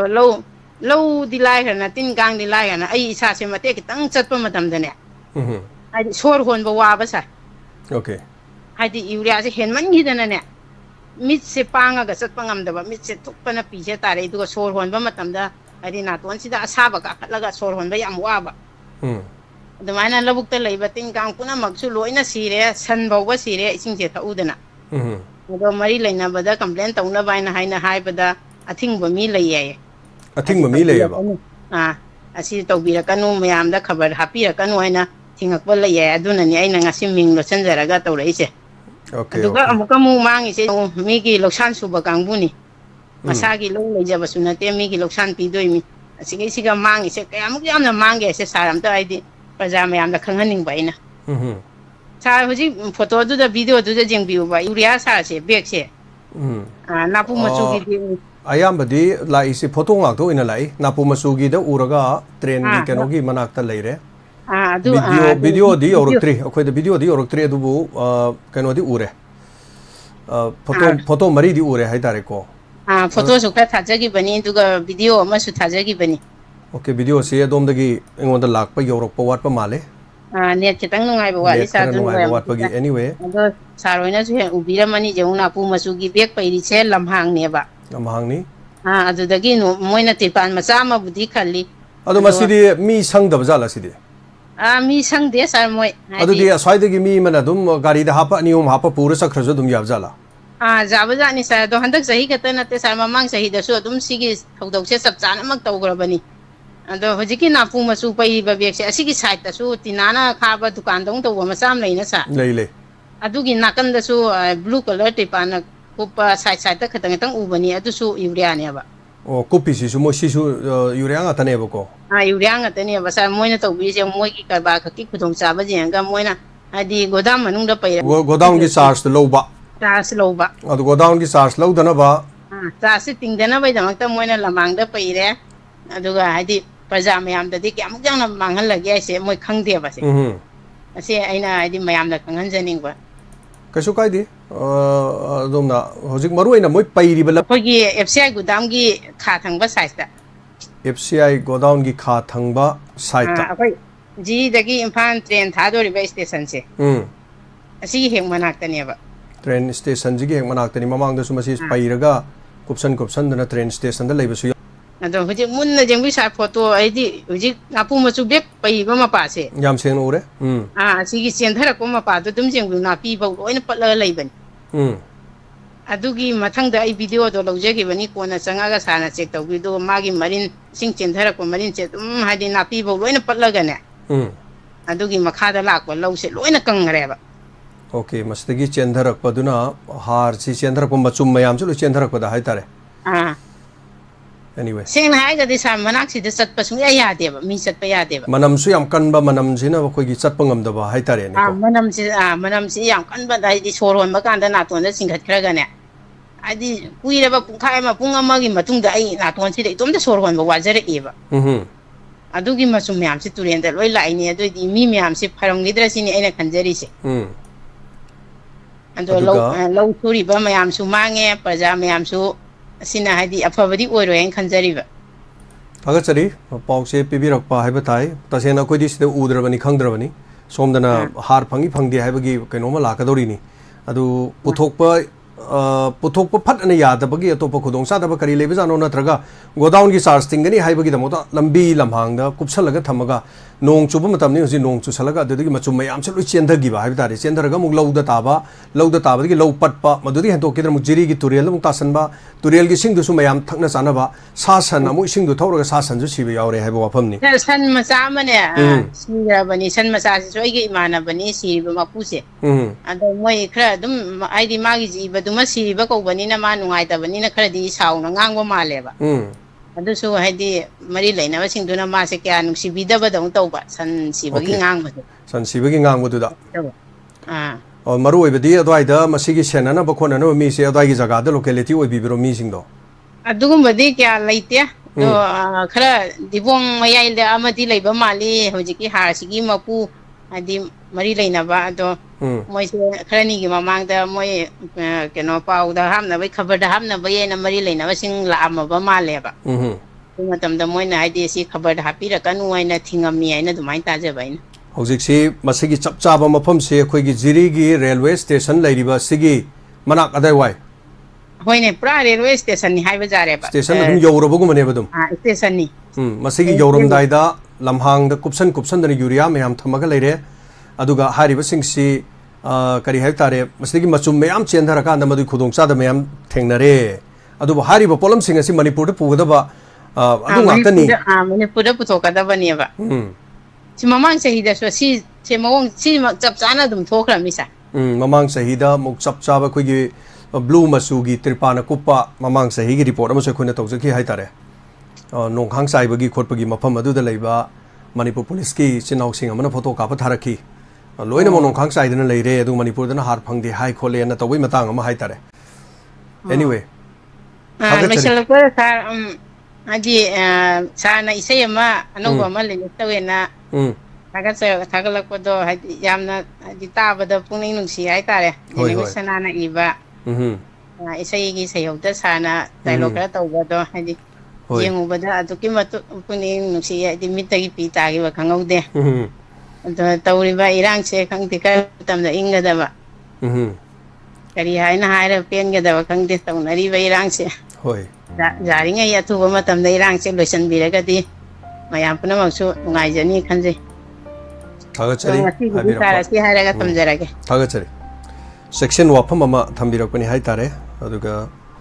थैंक यू मरी लेनबा सिंग सोइदना मदुगी नाकोंग यौबो ओइसनु पुनमक सिंग से मसिनी सोइबो ओइरसु सुमथोकपा याबा दो होंदोकपा याबगी हाइतारे हौजिक असोन चौखलबा मतमसिदा करेनि मीने खंगदा खंगनगदबा मीना हेक उबदा वा ngangadaba thabak tawba yaba matam nati haijariba aduna थागचरी करी तौगदबनो खंगदे हौजिक ओरिबा मणिपुर की सिचुएशन सिदा नोकदबदा गाइरे हाइतारे लांजेनरिबा सिंगी प्री फेब्रिकेटेड हाउस नागा की लमदा साबा यारो यमंग नागा सिंग हरकरे ꯀꯔꯤ ꯈꯟꯕꯤ ꯃꯌꯥꯝ ꯌꯦꯡꯕꯤꯌꯨꯀꯣ ꯇꯧꯔꯤꯕ ꯑꯩꯈꯣꯏ ꯍꯧꯖꯤꯛ ꯂꯩꯔꯤꯕ ꯐꯤꯕꯝꯁꯤꯗꯀꯣ ꯃꯅꯤꯄꯨꯔꯗ ꯃꯦ 3ꯗꯒꯤ ꯍꯧꯗꯨꯅ ꯆꯠꯊꯔꯛꯂꯤꯕ ꯏꯔꯥꯡ ꯑꯁꯤꯅ ꯃꯔꯝ ꯑꯣꯏꯔꯒ ꯂꯥꯟꯖꯦꯟꯅꯔꯤꯕ ꯃꯤꯑꯣꯏꯁꯤꯡꯅ ꯂꯩꯅꯅꯕ ꯅꯥꯒꯥꯒꯤ ꯂꯝꯁꯤꯡꯗ ꯄ꯭ꯔꯤ ꯐꯦꯕ꯭ꯔꯤꯀꯦꯇꯦꯗ ꯍꯥꯎꯁꯤꯡ ꯁꯥꯕ ꯌꯥꯔꯣꯏ ꯍꯥꯏꯔꯤ ꯅꯥꯒꯥꯒꯤ ꯀꯔꯝꯕ ꯃꯐꯝꯗ ꯄ꯭ꯔꯤ ꯐꯦꯕ꯭ꯔꯤꯀꯦꯇꯦꯗ ꯍꯥꯎꯁ ꯁꯥꯔꯕꯅꯣ ꯈꯪꯗꯦ ꯁꯦꯅꯥꯄꯇꯤꯅ ꯑꯩꯈꯣꯏꯒꯤ ꯉꯥꯛꯄꯤꯒꯅꯤ Naga peoples organisation ꯁꯦꯅꯥꯄꯇꯤꯅ ꯐꯣꯡꯈ꯭ꯔꯦ Ukhrul ꯇꯥꯏꯝꯁꯅ report ꯇꯧꯔꯤ ꯎꯔꯈꯨꯜ ꯇꯥꯏꯝꯁꯀꯤ ꯈꯕꯔꯗ ꯌꯥꯎꯕ ꯑꯩꯈꯣꯏꯒꯤ ꯇꯣꯄꯤꯛ ꯑꯃꯅꯤ ꯍꯥꯏꯇꯥꯔꯦ ꯍꯧꯖꯤꯛ ꯑꯣꯏꯔꯤꯕ ꯐꯤꯕꯝꯁꯤꯗ ꯊꯣꯛꯂꯤꯕ ꯏꯔꯥꯡ ꯑꯁꯤꯅ ꯃꯔꯝ ꯑꯣꯏꯔꯒ ꯃꯌꯨꯝ ꯃꯀꯩ ꯂꯩꯖꯗ꯭ꯔꯕꯁꯤꯡꯒꯤ ꯃꯇꯝ ꯈꯔꯒꯤ ꯑꯣꯏꯅ ꯈꯨꯟꯗꯥ ꯂꯩꯇꯥꯍꯟꯕ ꯌꯥꯅꯅꯕ ꯂꯧꯈꯠꯂꯛꯂꯤꯕ ꯊꯧꯔꯥꯡ ꯑꯁꯤꯕꯨꯗꯤ ꯃꯤꯌꯥꯝꯅ ꯇꯔꯥꯝꯅ ꯑꯣꯏ ꯑꯗꯨꯝ ꯑꯣꯏꯅꯃꯛ ꯅꯥꯒꯥꯒꯤ ꯂꯝꯁꯤꯡꯗ ꯄ꯭ꯔꯤ ꯐꯦꯕ꯭ꯔꯤꯀꯦꯇꯦꯗ ꯍꯥꯎꯁꯤꯡ ꯁꯥꯕꯗꯤ ꯌꯥꯕ ꯁꯨꯡꯉꯝ ꯉꯝꯂꯣꯏ ꯂꯩꯉꯥꯛꯅ ꯈꯣꯡꯊꯥꯡ ꯑꯁꯤ ꯂꯧꯈꯠꯄ ꯃꯇꯝꯗ स्टेट असगी तोंगा तोंगा फुरुपसिंगी मरक्ता अतोप मुगनब अमसुंग चयनरिब थोनबे याबगी थबकसिंग चत्थरुइदबनी हाइबो वाफम सोहाइरि जेरोल सिना मखा ताना हाइ एनपीओ न मणिपुर लेंगाना मियामगी अवाब कोहननब निंगब काइबा मियोइसिंगना थेंगनरिब खुदोंचादब कया कोहंदुना मौसागी तंगदु लेतादब फिबम अमा लाक्ननबगी खोंथांग अदुबुदि थागलेब अदुबु स्टेट असिदा था खरसिदा यामना साथीबा फिबम अमदा मैते अमसुंग कुकी फुरुपकी मियोइसिंग मायोकना दुना लागली तमना तमना इंथब फिबमदा लाकपा हौरपसु उरी लेंगाना लौखलरिबो खोंथांग से अचुंब पांब मियामना ताराम नोकपग लोइना थागतफम बुदि थोइ चेरोल सिना रिहेबिलिटेशन गी थबक लौखटप मतमदा स्टेट असिदा खुंदामिनरिबा फुरुपसिंगी मरक्ता नौना मुगनबा अमदि चेनबा थोहन ननबगी मरम ओहेलोइदबनी हाइरि करीनो जिक तौदोरि थबकसिंगसे नागासिंगी सही लिसांग सिना मखोइगी मपा मपुसिने थमलम लमदा खुंदादुना लागली नागासिंगने इपा इपुसिंगी थमलम लम कनागुम अमथदा पिथोकप ngamloi लोरे फिनिश हेलो मिंग अमदे लेफम हाबिसे हेलो इबो थबा पाखंगोंगी चे आनंदीने तराम लुक्चरी चे हाबियो प्रिया प्रिया दशमी से करी लमदै ओइदोइनो मासी वबगाई हाइतारेने ओ नेरा चौबा हाइदुरा अदुरंगनि ओ मदु जोइन संखानिंग अदो ngarang se अखोइगी लाइका द सुम नुंगाइतबा मचु सुम थोकपा अदो दुगिसे सुमैना पाउदम जगेना करी लाइकाइदे करी थोगी चे अखोइगी ngarang moi mioi khara laga thana degi ओ पैसा सिंगम मयामा पुगी बदो ओ प्रिया दसनी तो कक्चिंग खुनो हाइबा ओ हाबियो हाबियो सना पुगी बदो इसे हाबियो ओ सना दगी पैसा दगी moi याने बा moi ना पुगरी से अदो moi ना moi मी मंगा तरु ला ए ना हाएबा अस मदुबो चे पाउदि लोइ ताजरे खोइसु समलमना हाइरबदा मी खरा लाए सना खरा काइगे हाइ अदुगा सना लोबदि ngमोइ खोलोइ ngaइखो हाइबदा ngakतंग मी अतोप पाउ फौनगे ना इमुंग द कौशल फमले हाइ इमुंग द कौशल फमलगा नोंमै सातोरगा नोंमैना नमबनि हाइ अदुगा इमुंग मनुंगदुदगी अरैबा पोचै अदुगा अखोइगी मोबाइल फोन सना सेल ओइना लुपा लाख 9-9 सना ओइनादि लुपा लाख 40 मया ओर माले कमाइन तौदना अदुगी मफमदुदा मोइ सीसीटीवी करी करी गादि करीमता लेहौद्रबा जाला कमाइन तौगी चे सीसीटीवी जो मोइना फुक्तोगा पुगिबा हाइतारे सीसीटीवी रो पुयो फकाइग्रेबा मोइना लोइ फकाइरेबा सीसीटीवी दे मोइ अनिगी फोन जो मोइना लोइना पाइसनगिबा हाइतारेबा फोन पाइरि दु यामना अदो मोइ पुलिस ता पाउ पिरकाना मोइना पुगिबा फोन दुदगी मोइगी लोकेशन यंगनबा खोननबा करी करी साइबर क्राइम दा करी करी थागत पकोट पे यावरंगनी ने चे यावरब्रा यावद्रिब्रा अदुदि लोइ मंगारांग लोइना प केनो तौखरबने बमा पुलिस के लोइ लाखनानी कोइ म्याम कोइ जो दराना तौदना म्याम तौएबा अदो थिजन खोजन नगई बदि तौखरबने अदुबु करी मोइ वाखनदुबु नुंगाइना लेरंगद्रबा मोइ वाखन मोइना तौइ मोइना खाली वाखनदुबु करी वाखन हाइबने नि दु वाना चुक याम कैनो तनो वना जरगा मोइना मदेदा मोइगी वोइरने तौइदु याम नुंगाइजदबा ता इमुंग तहोरिबा मोइ फिबमदु अदगी हौजिसे कैनो सु याम तौएबा गाड़ी मचासु मांगेबा जिसे हुरानब्रा युमदगी कोई चथोक कोथोकदा सम थंबा लेदाइना अदुमबदा जो जिसे गाड़ी जे अतोके मति मांगे अदा कोइ लेका ओ चे कोइ सिदसु ngarang nahan ahlama haitare akhoi khongjom bazar makta da teksam dagi ahlamana ngaktang khamaga tanna mokhak chaja bajani tandu charu raga tholok pada gari du leram da bai wani kayam yang na hu ra ge da uran ba se dum kai thien da lep pa ga dum lera jani du bai che hojiki che wagi habiu ada gari se mapu su laina laina na hojiki angang se gari mathak tu da gari mathak ka khala phammi phammaga adum ma sum phammi bai ning ba ha ta ran pa su mapu tu su aduga adum una adum thaugi ba kanu hojiki mana se dagi ada ngai khone ma kai na kai nu ga ngai khon ta be ma je adum ta da na adum chakhi ba ha ta ra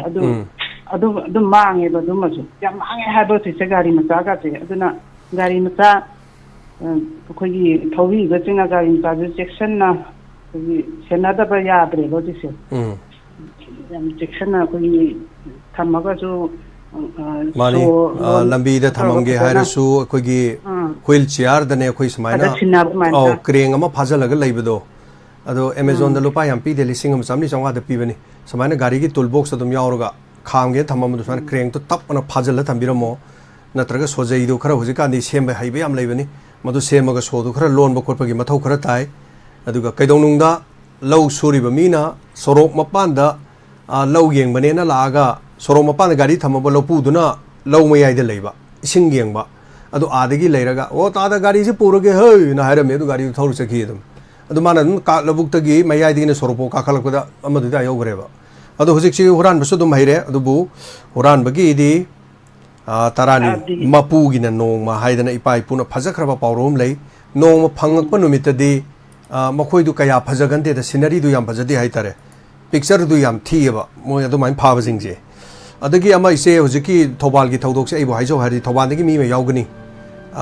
mi se thoban adagi yum pareng dagi natra sune thoban adagi akoi badagi mi me yaugani makhoi gi mung da sana sai haiba ma phajana khangani makhoi gi sana kadai da thami haiba khangani imung se sana lupa kyam lei haiba khangani makhoi imung da sel kyam lei haiba khangani thobal dagi mi ma soidana yaugani che madu ke su wa yam ngangu bagan de hoje aduga moi phone puri do yam phai phone puri do makhoi gi khwai dagi soibani aduna phone puri do dagi loini hena khangakani cyber crime hen kan wa masli am ngakthong bagan de do ise ai gi motadi makhoi thobal gi hojik lairi do police na dum hai sing thiraga di yam line na dum phane na dum hai jagi che ai gi motadi aduga thobal dagi mi ma soidana yaugani adu natana krai degi adu imung du chana le du james ai gru jamno khangam ponte mi che lupa asuk le jibu james ta kamai khangdoi no ba ai gi je ai hura maning khala se ba adu ai na kamai khangdoi no ba paw ma yauri ba dai du degi moi imung du smai changati yani pung asuk du smai changati yani ahan ba sana du moi de sana lo hai bani sana kai ge hai bani sana kai bu e sana kai bi pesa di usi leiti kai ko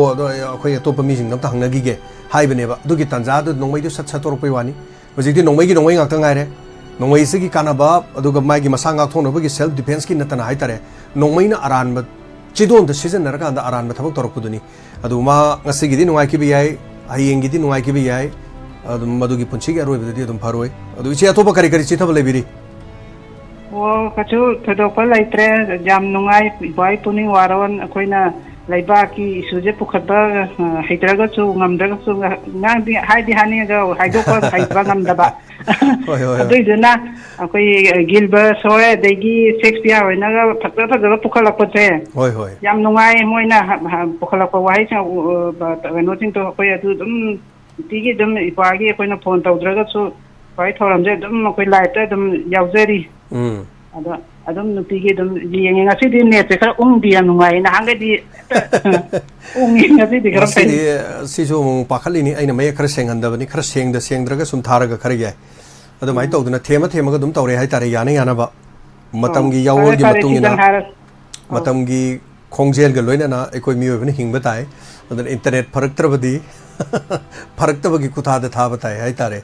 yam nungai jai thank you so much tamna mayam gi internet yarak puduni aduga like khurum jari se tai nate mayam puno maki internet thadorok puduni aduna hojik se khoina ngai jari se diamond gi staff sing na khoina ngai jari se kari no hai kanda ekhoi gi pai pu phar ga jail da thamgi du kari numita thadorok to no hai bido madu ga cham mane maram di internet si mayam puno maki thadorok tredi karim kana deba khoi se tawjari baduni aduna khoi thorom mayam tawbungam de hen tawning ba thabak thorom sing kaya marum lei pangthokning ba mayam gi damak tawjaning ba mayam lei aduna madu sing do tawbungam dabana maram or kan de khoi se kari haini khut se the ga dum khang leire upai leite kari gi no da net sin thadabni na ba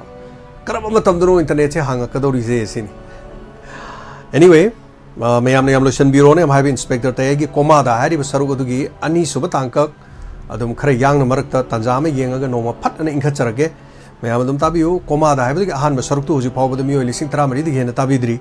maduna khodi am kana da bai tare aduga atopa wari ani khak habi tare marakta atopa wari ani khak soinai bagi mai leina ba habi tare soinai ba haiba wahi si phajaba wahi nate mimana zadaba haibani am phajaba wahi dadi adugum bagi wari am khak lei wari se atopa i ba am khang na irakpani phong ki ba lairik amadagi pagadabani ponomak sing se mayam ngai haktam pothana mit usin tabi bi yana na ba madusu sinjar ke haiba wafam sing nungai wafam si thamjage aduga mathangi collar da khudong saba mu pijari kogi now Gilbert aduga now Shakespeare bu su thagat pi kogi phaja phaja wafam sing dum pukhat pi bagi dama haiba tare thank you so much kasai mai ti chanuna hai khibedo serou de lo yum panare phau panare na haibagi apun bagi pangal sagamina se haina hairi sir yum sakadobba makoi di mayum da leiragani mayum sakhiba praja mayam di kadai da legani yes lok chalaga lok suru du yani du praja sing kadai da leini hai bo hang ama hang birakpani meti chanu pajabo hang ni dong du hang karino jigam lu bo afam se prefabricated housing sara su leibong amoi hai basu dum yauri ko moi yaning ba pa madum leiri chingong chingya da sajan bire khoi leibong amoi hai basu yauri ponomak sing se do mangwa do wakhanda kari phaubi ekhoi gi su sidagi yaithibi lokon da haiba tare yaithibi lokon na masida lei sports university sane torom mpham do madugi mafam du da yaithibi lokon dui maning thang bada ko prefabricated housing sai singkhong yamna oi adu mokoi leibung amoi na hai mi sing aina sum khalini ko khoi gi husiki low mayai dai du da lopham amani dang loksan biraga leibak thola kan da sorok ta ki su irap lap ta ba sorok maya da kari haini acha thak yon jara su ya ba mana ma singa yola su ya ba duga kari haini lamhang ni nako aina budi ya de petron yon base adu natra su atopa hingba ya ba thabam to ba digi phat cha chara kan da nung langoi chamba ku chalu rasu adigi mi gi thabam chalu phat kitang nak pu ore de am ngai dar khale madugi prefabricated house sari budu digi na thoklak padane gari ju chen de ba adigi makhoi mayum phawba leijadabani na kadai de gari leidoino makhoi gi leifam du dagi na national highway phawba tana ba khong na lakpadane punggaim khre hen changni amuk changgi ba matam da ju amuk su punggaim changni simung moi chain jang ga thong no ngari leiram dre ga na ngari leiba tholok mi du di ngari leiba chatlu ro halakpada son da chain jang du chama chara ga dum ngari yaw da tok da leiram dong ma le ai wakhani wa insum chatla sum yeng ba skam nai to bu jang no masibu karim ta tana hodra jala na koi khangja haijaba nate ko mi mayam dc mayam tawdra tana ra kan da tawgi ba thabak ne ba adubu mafam do yeng ba da hai tare lai su am lai ni oi do bai tare sing hong du da tawri thabak se masi mayam na su hai rei ja to maram am di oram be ya ina hai si lalam ba su yai ko mathang gi kola lokha chage hello good afternoon sir good afternoon tiken oza tiken taram lok chari sarbo hanmak ikai khunu uchare diamond tv tabi ek biri sing ikai khunu uchare sir aga chare oza tiken taram lok chari habiu kari wafam thambiningi wafam khara thamjage sir manipur state ta handak chatrakhiba irang asi thar May 2023 dagi hawrakhibani ngasi September 2023 da tha mari mapung phare lepna chatrakliba irang asina maram oirakam da lanjelan duna leiriba haibadi mayum thadokuna relief camp da leiriba ipal ima ibel iche chal maruk mapang sing ikhata basing makhogi punsi maren kaya da wana leliba punsi chuppa leinana ba yamna wana paisa changduna thajaba yumdo leiba phangdabadagi awaba kaya mai logduna leiri aduga student masing hingamdana lanjenari bani student singi maraktagi tungi yumbiren orakadaba kaya su yauri bani sir habiu tiken makha habi se masi khamsarubada pukning yamanungsi eze manipur citizen amoina thaplaba Bangalore dagi mafam asidagi diamond radio gi thongda wafam basi thamjari diamond tv hai se tiken oza tiken diamond tv hai se ai se diamond radio na dum tap leirabani mayam na ko nungsi bidana oi habiu makha habi se ya masi yamna penjade nungajade manipur da laiminari ba praja section khuding mak nungsinabagi mari thamnaba ngamba miyoi ngaktani हाइनब लेबनी अखोई इमा अमतगी मचानी थवाई Panba जीवसिंगी मनुंगदा ख्वाइदगी मिनुंगसी Chaoba हाइरगदी मियोइबा अखोइनी हाइजरिबा sir future की Tungi generation की खलकांदा मणिपुर की law and order की फिबम याम थुना फकटपो ओइसनु इरांग असि continue चथदुना लेरगदी Manipur की मियाम प्रजा सिंगदा यामना सोकनी वागनी मरमदी मणिपुर दा खुंदा लेता दुना लैमिनरी बसे 100% की मनुंगदा 10% खत्तमबनी नुंगाय फना लैबसे 90% अमदी यामना वाना लैबनी मियोइ बाइखोय वखन खनथबा ngamba मियोइ बनी अखोय पुनमक अफब वखन खनमिनरसे लॉन्ग लिव डायमंड टीवी समय थमजगे सर थैंक यू तिकेन याम फजे फजा फजा वाफम याम हाइबे तिकेन कैसु कायदे तिकेन मरकता सुम सोयगिबो डायमंड रेडियो ने थाइगिबो रेडियो डायमंड रेडियो जेम्स हाइग्रु जमसे अदुम हाइतारे गूगल दा थीबि मतमदा डायमंड रेडियो थीबि जेम्स अदुम थे जेम्स थीबि डायमंड रेडियो यावे गूगल दा ngasai mayam na search engine da thigiba mayam do dune engine na bawda Google na phawda dum record taw leri hai tare kasu kai laite aina wan hona jaramba chai manga makai aina paijar ma hai tare hojin aina TV channel da laba hai tare aduna mayam he hai bada chinde he gyawi aduna function ga tawro ai bu kokthok pirak ko matam da ko aduna James Tiger Jam Diamond Radio ne ta kokthore mayam ko ba pra pa pa khui ai matha ka khale ai hoji ti Diamond TV de leijare amuk sengtui thank you so much ratiken yam nuai jai अखोई मैतई मुस्लिम highway तारे मुस्लिम मणिपुर दा लेसि मैतई पांगन और Pangan none हाइबसे अखोई अनौब loan म season नजरे हंदक मरक सिदगी high तारे इरांग सिदगी मरम दे अखोई हेन चेसिन नुक्सी चानन लैननबा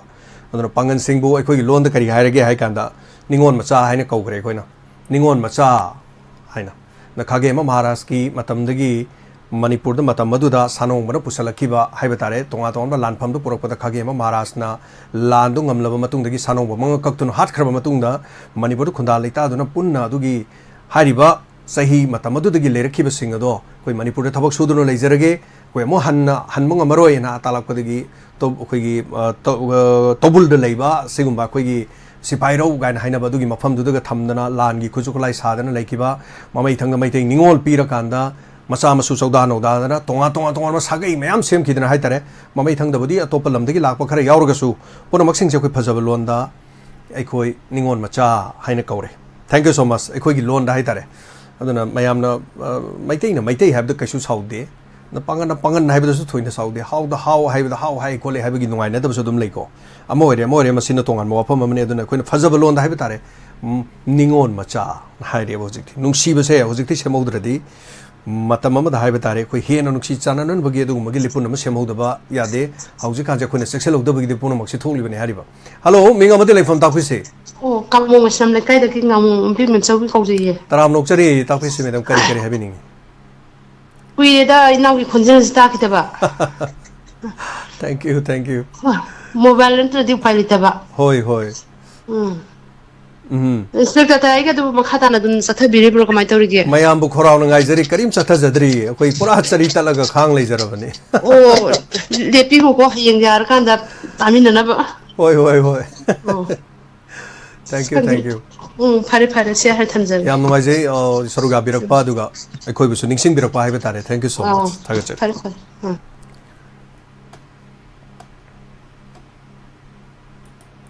सरुगाबियो फोंदोपियो मयाम पुनमक हक्सांग न मियोइबगी अथोइबा लन्नी हक्सांग फबा इसिन ख्वाइदगी हेना फै सो ngarang de hksang khara nuai te ngasi hksang khara nuai aduga koigi inau Shakespeare su lai hello taram nuksari inau Shakespeare abi me hosu ambe matam yam thang da man jang ek khang te ba si rikya koigi yam da tum haina ning sai kolar ma khaina su koigi mahe thong nau jam da yamna thambigre ko mana suma sana ju seng to khrai di ai ki belai te chum bagi da ma ta na pom TV da directly koigi phone ga tora ga mai sana bagi recording am ju mayamna ta na kham u from hoi adu masi ki se aranba sirakpa hai ga dra na tragana maral sirakpa je ka haini moina sungam me hai bagi dum kha ki han khangan na ba hairak pani na lawi habating ta da mogi samna kalgi maram da mungana hairak ta na ba ga na ya ba hoi ai masi dai hena no ni dia mu so hoji da suma mi TV da mayam ji buju un masi akoi social media da na tana koi national media da tam yo bi di khanga dam ne ba elu ko je badan am pai re adu ga pot chai kha thada rak bai da koi video de moi matha logzari ni ko ki makaina ꯑꯩꯈꯣꯏꯒꯤ ꯀꯥꯞꯅꯕ ꯕꯣꯝꯒꯤ ꯀꯩꯅꯣꯁꯤꯃ ꯑꯩꯈꯣꯏꯒꯤ ꯑꯥꯔꯃꯤꯗ ꯁꯤꯜ ꯇꯧꯕꯗꯨꯅꯦ ꯃꯣꯏ ꯄꯥꯏꯔ ꯆꯦꯜꯂꯛꯏꯗꯣ ꯃꯥꯅꯤ ꯃꯥꯅꯤ ꯌꯥꯝ ꯂꯥꯏꯅ ꯑꯗꯨꯝ ꯎꯔꯕ ꯁꯤꯗꯕꯨ ꯀꯗꯥꯏꯗ ꯑꯃꯨꯛ ꯑꯁꯥꯝ ꯔꯥꯏꯐꯜꯅ ꯃꯇꯦꯡ ꯄꯥꯡꯗꯦ ꯑꯁꯥꯝ ꯔꯥꯏꯐꯜ ꯍꯥꯏꯔꯕꯁꯤ ꯇꯣꯅꯦ ꯑꯃꯨꯛ ꯑꯥꯔꯃꯤꯅ ꯃꯇꯦꯡ ꯄꯥꯡꯗꯦ ꯍꯥꯏꯁꯦ ꯀꯃꯥꯏꯅ ꯍꯥꯏꯗꯣꯏꯅꯣ ꯍꯥꯏꯕꯅꯤ ꯃꯃꯥꯡꯗ ꯄ꯭ꯔꯨꯐ ꯃꯌꯥꯝ ꯂꯩꯈ꯭ꯔꯦꯕ ꯑꯗꯨꯒꯤꯁꯨ ꯍꯣꯏ ꯑꯗꯨ ꯉꯔꯥꯡꯁꯨ ꯑꯃꯨꯛ ꯈꯔ ꯄꯟꯖꯕꯗ ꯑꯩꯈꯣꯏꯒꯤ ꯅꯍꯥꯟ ꯑꯦꯅꯤꯗꯒ ꯑꯩꯈꯣꯏꯒꯤ ꯍꯧꯖꯤꯛ ꯍꯧꯖꯤꯛ ꯁꯤꯂꯣꯡꯗ ꯂꯩꯔꯤꯕ DG ꯑꯁꯥꯝ ꯔꯥꯏꯐꯜꯒꯤ ꯂꯦꯐꯇꯤꯅꯦꯟ ꯖꯦꯅꯔꯦꯜ ꯑꯩꯈꯣꯏꯒꯤ PC ꯅꯥꯌꯛ ꯁꯥꯔꯅꯒ ꯍꯥꯏꯈꯤꯕꯗ ꯑꯩꯗꯤ ꯍꯧꯕꯗꯕꯨ ꯇꯥꯍꯧꯗꯦ ꯃꯥꯒꯤ ꯋꯥꯍꯩꯗꯣ ꯑꯩꯈꯣꯏꯒꯤ ꯆꯤꯟꯗ ꯑꯁꯦꯡꯕꯗ ꯆꯣꯡꯊꯣꯔꯛꯀꯦ ꯇꯧꯕꯒꯤ ꯇꯥꯏꯞꯇ we are failing ꯑꯅ ꯐꯦꯂꯤꯡꯗꯣ ꯍꯥꯏꯗꯣꯔꯛꯑꯒ ꯐꯦꯠꯁꯤꯡ ꯑꯃꯨꯛ ꯁꯦꯝꯗꯣꯔꯛꯑꯦꯕ ꯋꯥꯍꯩꯁꯦ ꯀꯩ ꯍꯥꯏꯅꯤ ꯆꯨꯝꯗꯒꯤ ꯇꯧꯕꯗ ꯍꯥꯏꯗꯤ ꯍꯣꯏ ꯁꯣꯏꯈꯤꯕꯕꯨꯗꯤ ꯑꯣꯏꯔꯝꯕ ꯌꯥꯏ ꯑꯗꯨꯑꯣꯏꯁꯨ ꯗꯥꯏꯔꯦꯛꯂꯤ ꯃꯣꯏꯅ ꯇꯧꯔꯨꯗꯕꯗꯣ ꯈꯔꯗ ꯍꯥꯏꯗꯣꯛꯄꯩ ꯇꯥꯏꯞꯇ ꯃꯥꯟꯕ ꯁꯨꯝ ꯊꯦꯡꯅꯔꯛꯄ ꯍꯥꯏꯇꯥꯔꯦꯅꯦ ꯃꯁꯤ ꯌꯥꯝꯅ ꯀꯩꯅꯣ ꯇꯧꯕꯅꯤ ꯍꯧꯖꯤꯛ ꯊꯣꯛꯏꯕꯁꯤꯗ ꯄ꯭ꯔꯨꯐ ꯂꯩꯔꯕ ꯄꯣꯠꯁꯤꯗ ꯃꯣꯏꯅ ꯃꯇꯦꯡ ꯄꯥꯡꯗꯦ ꯈꯣꯠꯇꯦ ꯅꯠꯇ꯭ꯔꯒꯅ ꯀꯩꯅꯣ ꯇꯧꯏ ꯍꯥꯏꯕꯁꯤꯗꯤ ꯌꯥꯝꯅ ꯑꯔꯥꯟꯕ ꯄꯥꯎꯅꯤ ꯑꯗꯨꯒ ꯍꯧꯖꯤꯛꯀꯤ ꯍꯥꯏꯔꯤꯕ ꯃꯍꯦꯁ ꯊꯧꯅꯥꯎꯖꯝꯗꯁꯨ ꯀꯤꯍꯟ ꯈꯪꯍꯟꯅꯕ ꯍꯥꯏꯕꯗꯤ ꯑꯃꯨꯛ ꯍꯟꯅ ꯇꯧꯔꯛꯇꯅꯕ ꯁꯦꯡꯅ ꯍꯥꯏꯔꯒ ꯂꯥꯟꯁꯦ ꯅꯥꯀꯜ ꯑꯃꯔꯣꯝꯗ ꯊꯩꯈꯤꯅꯕꯒꯤ ꯃꯑꯣꯡꯗꯣ ꯑꯗꯨ ꯑꯆꯨꯝꯕꯗꯣ ꯀꯨꯞꯁꯟ ꯊꯝꯅꯅꯕꯒꯤ ꯋꯥꯐꯝꯗꯨꯅꯦꯕ ꯃꯣꯏꯅ ꯊꯥꯔꯛꯏꯗꯨꯗꯤ ꯑꯗꯣ ꯃꯣꯏꯅꯁꯨ ꯃꯍꯦꯁꯅꯁꯨ ꯍꯥꯏꯔꯦ ꯀꯩꯁꯨ ꯃꯁꯤꯗꯩꯗ ꯑꯩ ꯆꯤꯡꯅꯕ ꯂꯩꯇꯦ ꯑꯆꯨꯝꯕꯒꯤꯗꯃꯛꯇꯗꯤ ꯃꯌꯥꯝꯅꯁꯨ ꯃꯥꯒꯤ ꯃꯥꯌꯣꯛꯇ ꯉꯥꯡꯉꯛꯄꯗꯩꯗ ꯙꯔꯅꯥ ꯐꯝꯗꯅ ꯈꯣꯠꯇꯅ ꯏꯃꯥ ꯏꯕꯦꯟ ꯃꯌꯥꯝꯅꯁꯨ ꯍꯣꯠꯅꯕꯤꯔꯤꯀꯣ ꯑꯆꯨꯝꯕꯗꯤ ꯑꯗꯨꯝ ꯆꯨꯝꯅ ꯂꯩꯒꯅꯤ ꯑꯃꯨꯕꯅ ꯑꯃꯨꯕ ꯂꯩꯒꯅꯤ ꯑꯉꯧꯕꯅ ꯑꯉꯧꯕ ꯑꯗꯨꯝ ꯂꯩꯒꯅꯦꯕ ꯏꯌꯥꯝꯕ ꯑꯁꯤꯒꯤ ꯋꯥꯐꯝꯁꯤꯃ ꯍꯧꯖꯤꯛ ꯚꯤꯗꯤꯑꯣꯗꯣ ꯌꯥꯝꯅ ꯅꯣꯛꯅꯤꯡꯉꯛꯄ ꯍꯥꯏꯇꯥꯔꯦ ꯑꯗꯣ ꯏꯌꯥꯝꯕꯅꯁꯨ ꯇꯥꯛꯄꯤꯔꯤ ꯃꯊꯛꯁꯤꯗꯩꯗ ꯅꯣꯛꯀꯗꯧꯔꯤꯕ ꯀꯞꯇꯣꯔꯤꯕ꯭ꯔꯥ ꯑꯩꯈꯣꯏꯒꯤ ꯉꯁꯥꯏꯒꯤ ꯍꯥꯎꯁ ꯐꯦꯕ꯭ꯔꯤꯀꯦꯇꯦꯠ ꯍꯥꯎꯁ ꯁꯥꯕꯗ ꯅꯥꯒꯥꯒꯤ ꯂꯝꯗ ꯁꯥꯕ ꯌꯥꯔꯣꯏ ꯈꯣꯠꯂꯣꯏ ꯍꯥꯏꯔꯛꯑꯦ ꯑꯗꯨꯁꯨ ꯑꯩꯗꯤ ꯍꯧꯖꯤꯛ ꯁꯨꯝ ꯈꯜꯂꯛꯏꯅꯤ ꯃꯩꯇꯩꯒꯤ ꯒ꯭ꯔꯨꯞ ꯑꯃ MLA ꯑꯗꯒꯤ ꯀꯨꯀꯤ ꯒ꯭ꯔꯨꯞ ꯑꯃ ꯑꯗꯨꯒ ꯅꯥꯒꯥꯒꯤ ꯒ꯭ꯔꯨꯞ ꯑꯃ ꯍꯧꯖꯤꯛ ꯍꯧꯖꯤꯛ ꯈꯥꯏꯗꯣꯛꯇꯒꯤ ꯑꯗꯨꯝ ꯍꯥꯟꯅꯗꯩꯁꯨ ꯇꯧꯈꯤꯀꯣ ꯇꯧꯔꯒ ꯈꯥꯏꯗꯣꯛꯑꯒ ꯃꯆꯦꯠ ꯇꯥꯅ ꯇꯥꯕꯒꯤ ꯁꯤꯟꯗꯩ ꯇꯧꯕ ꯈꯔꯁꯨ ꯌꯥꯎꯔꯕ꯭ꯔꯥ ꯍꯥꯏꯕꯁꯦ ꯆꯤꯡꯅꯗꯕ ꯉꯝꯗꯦꯕ ꯁꯨꯝ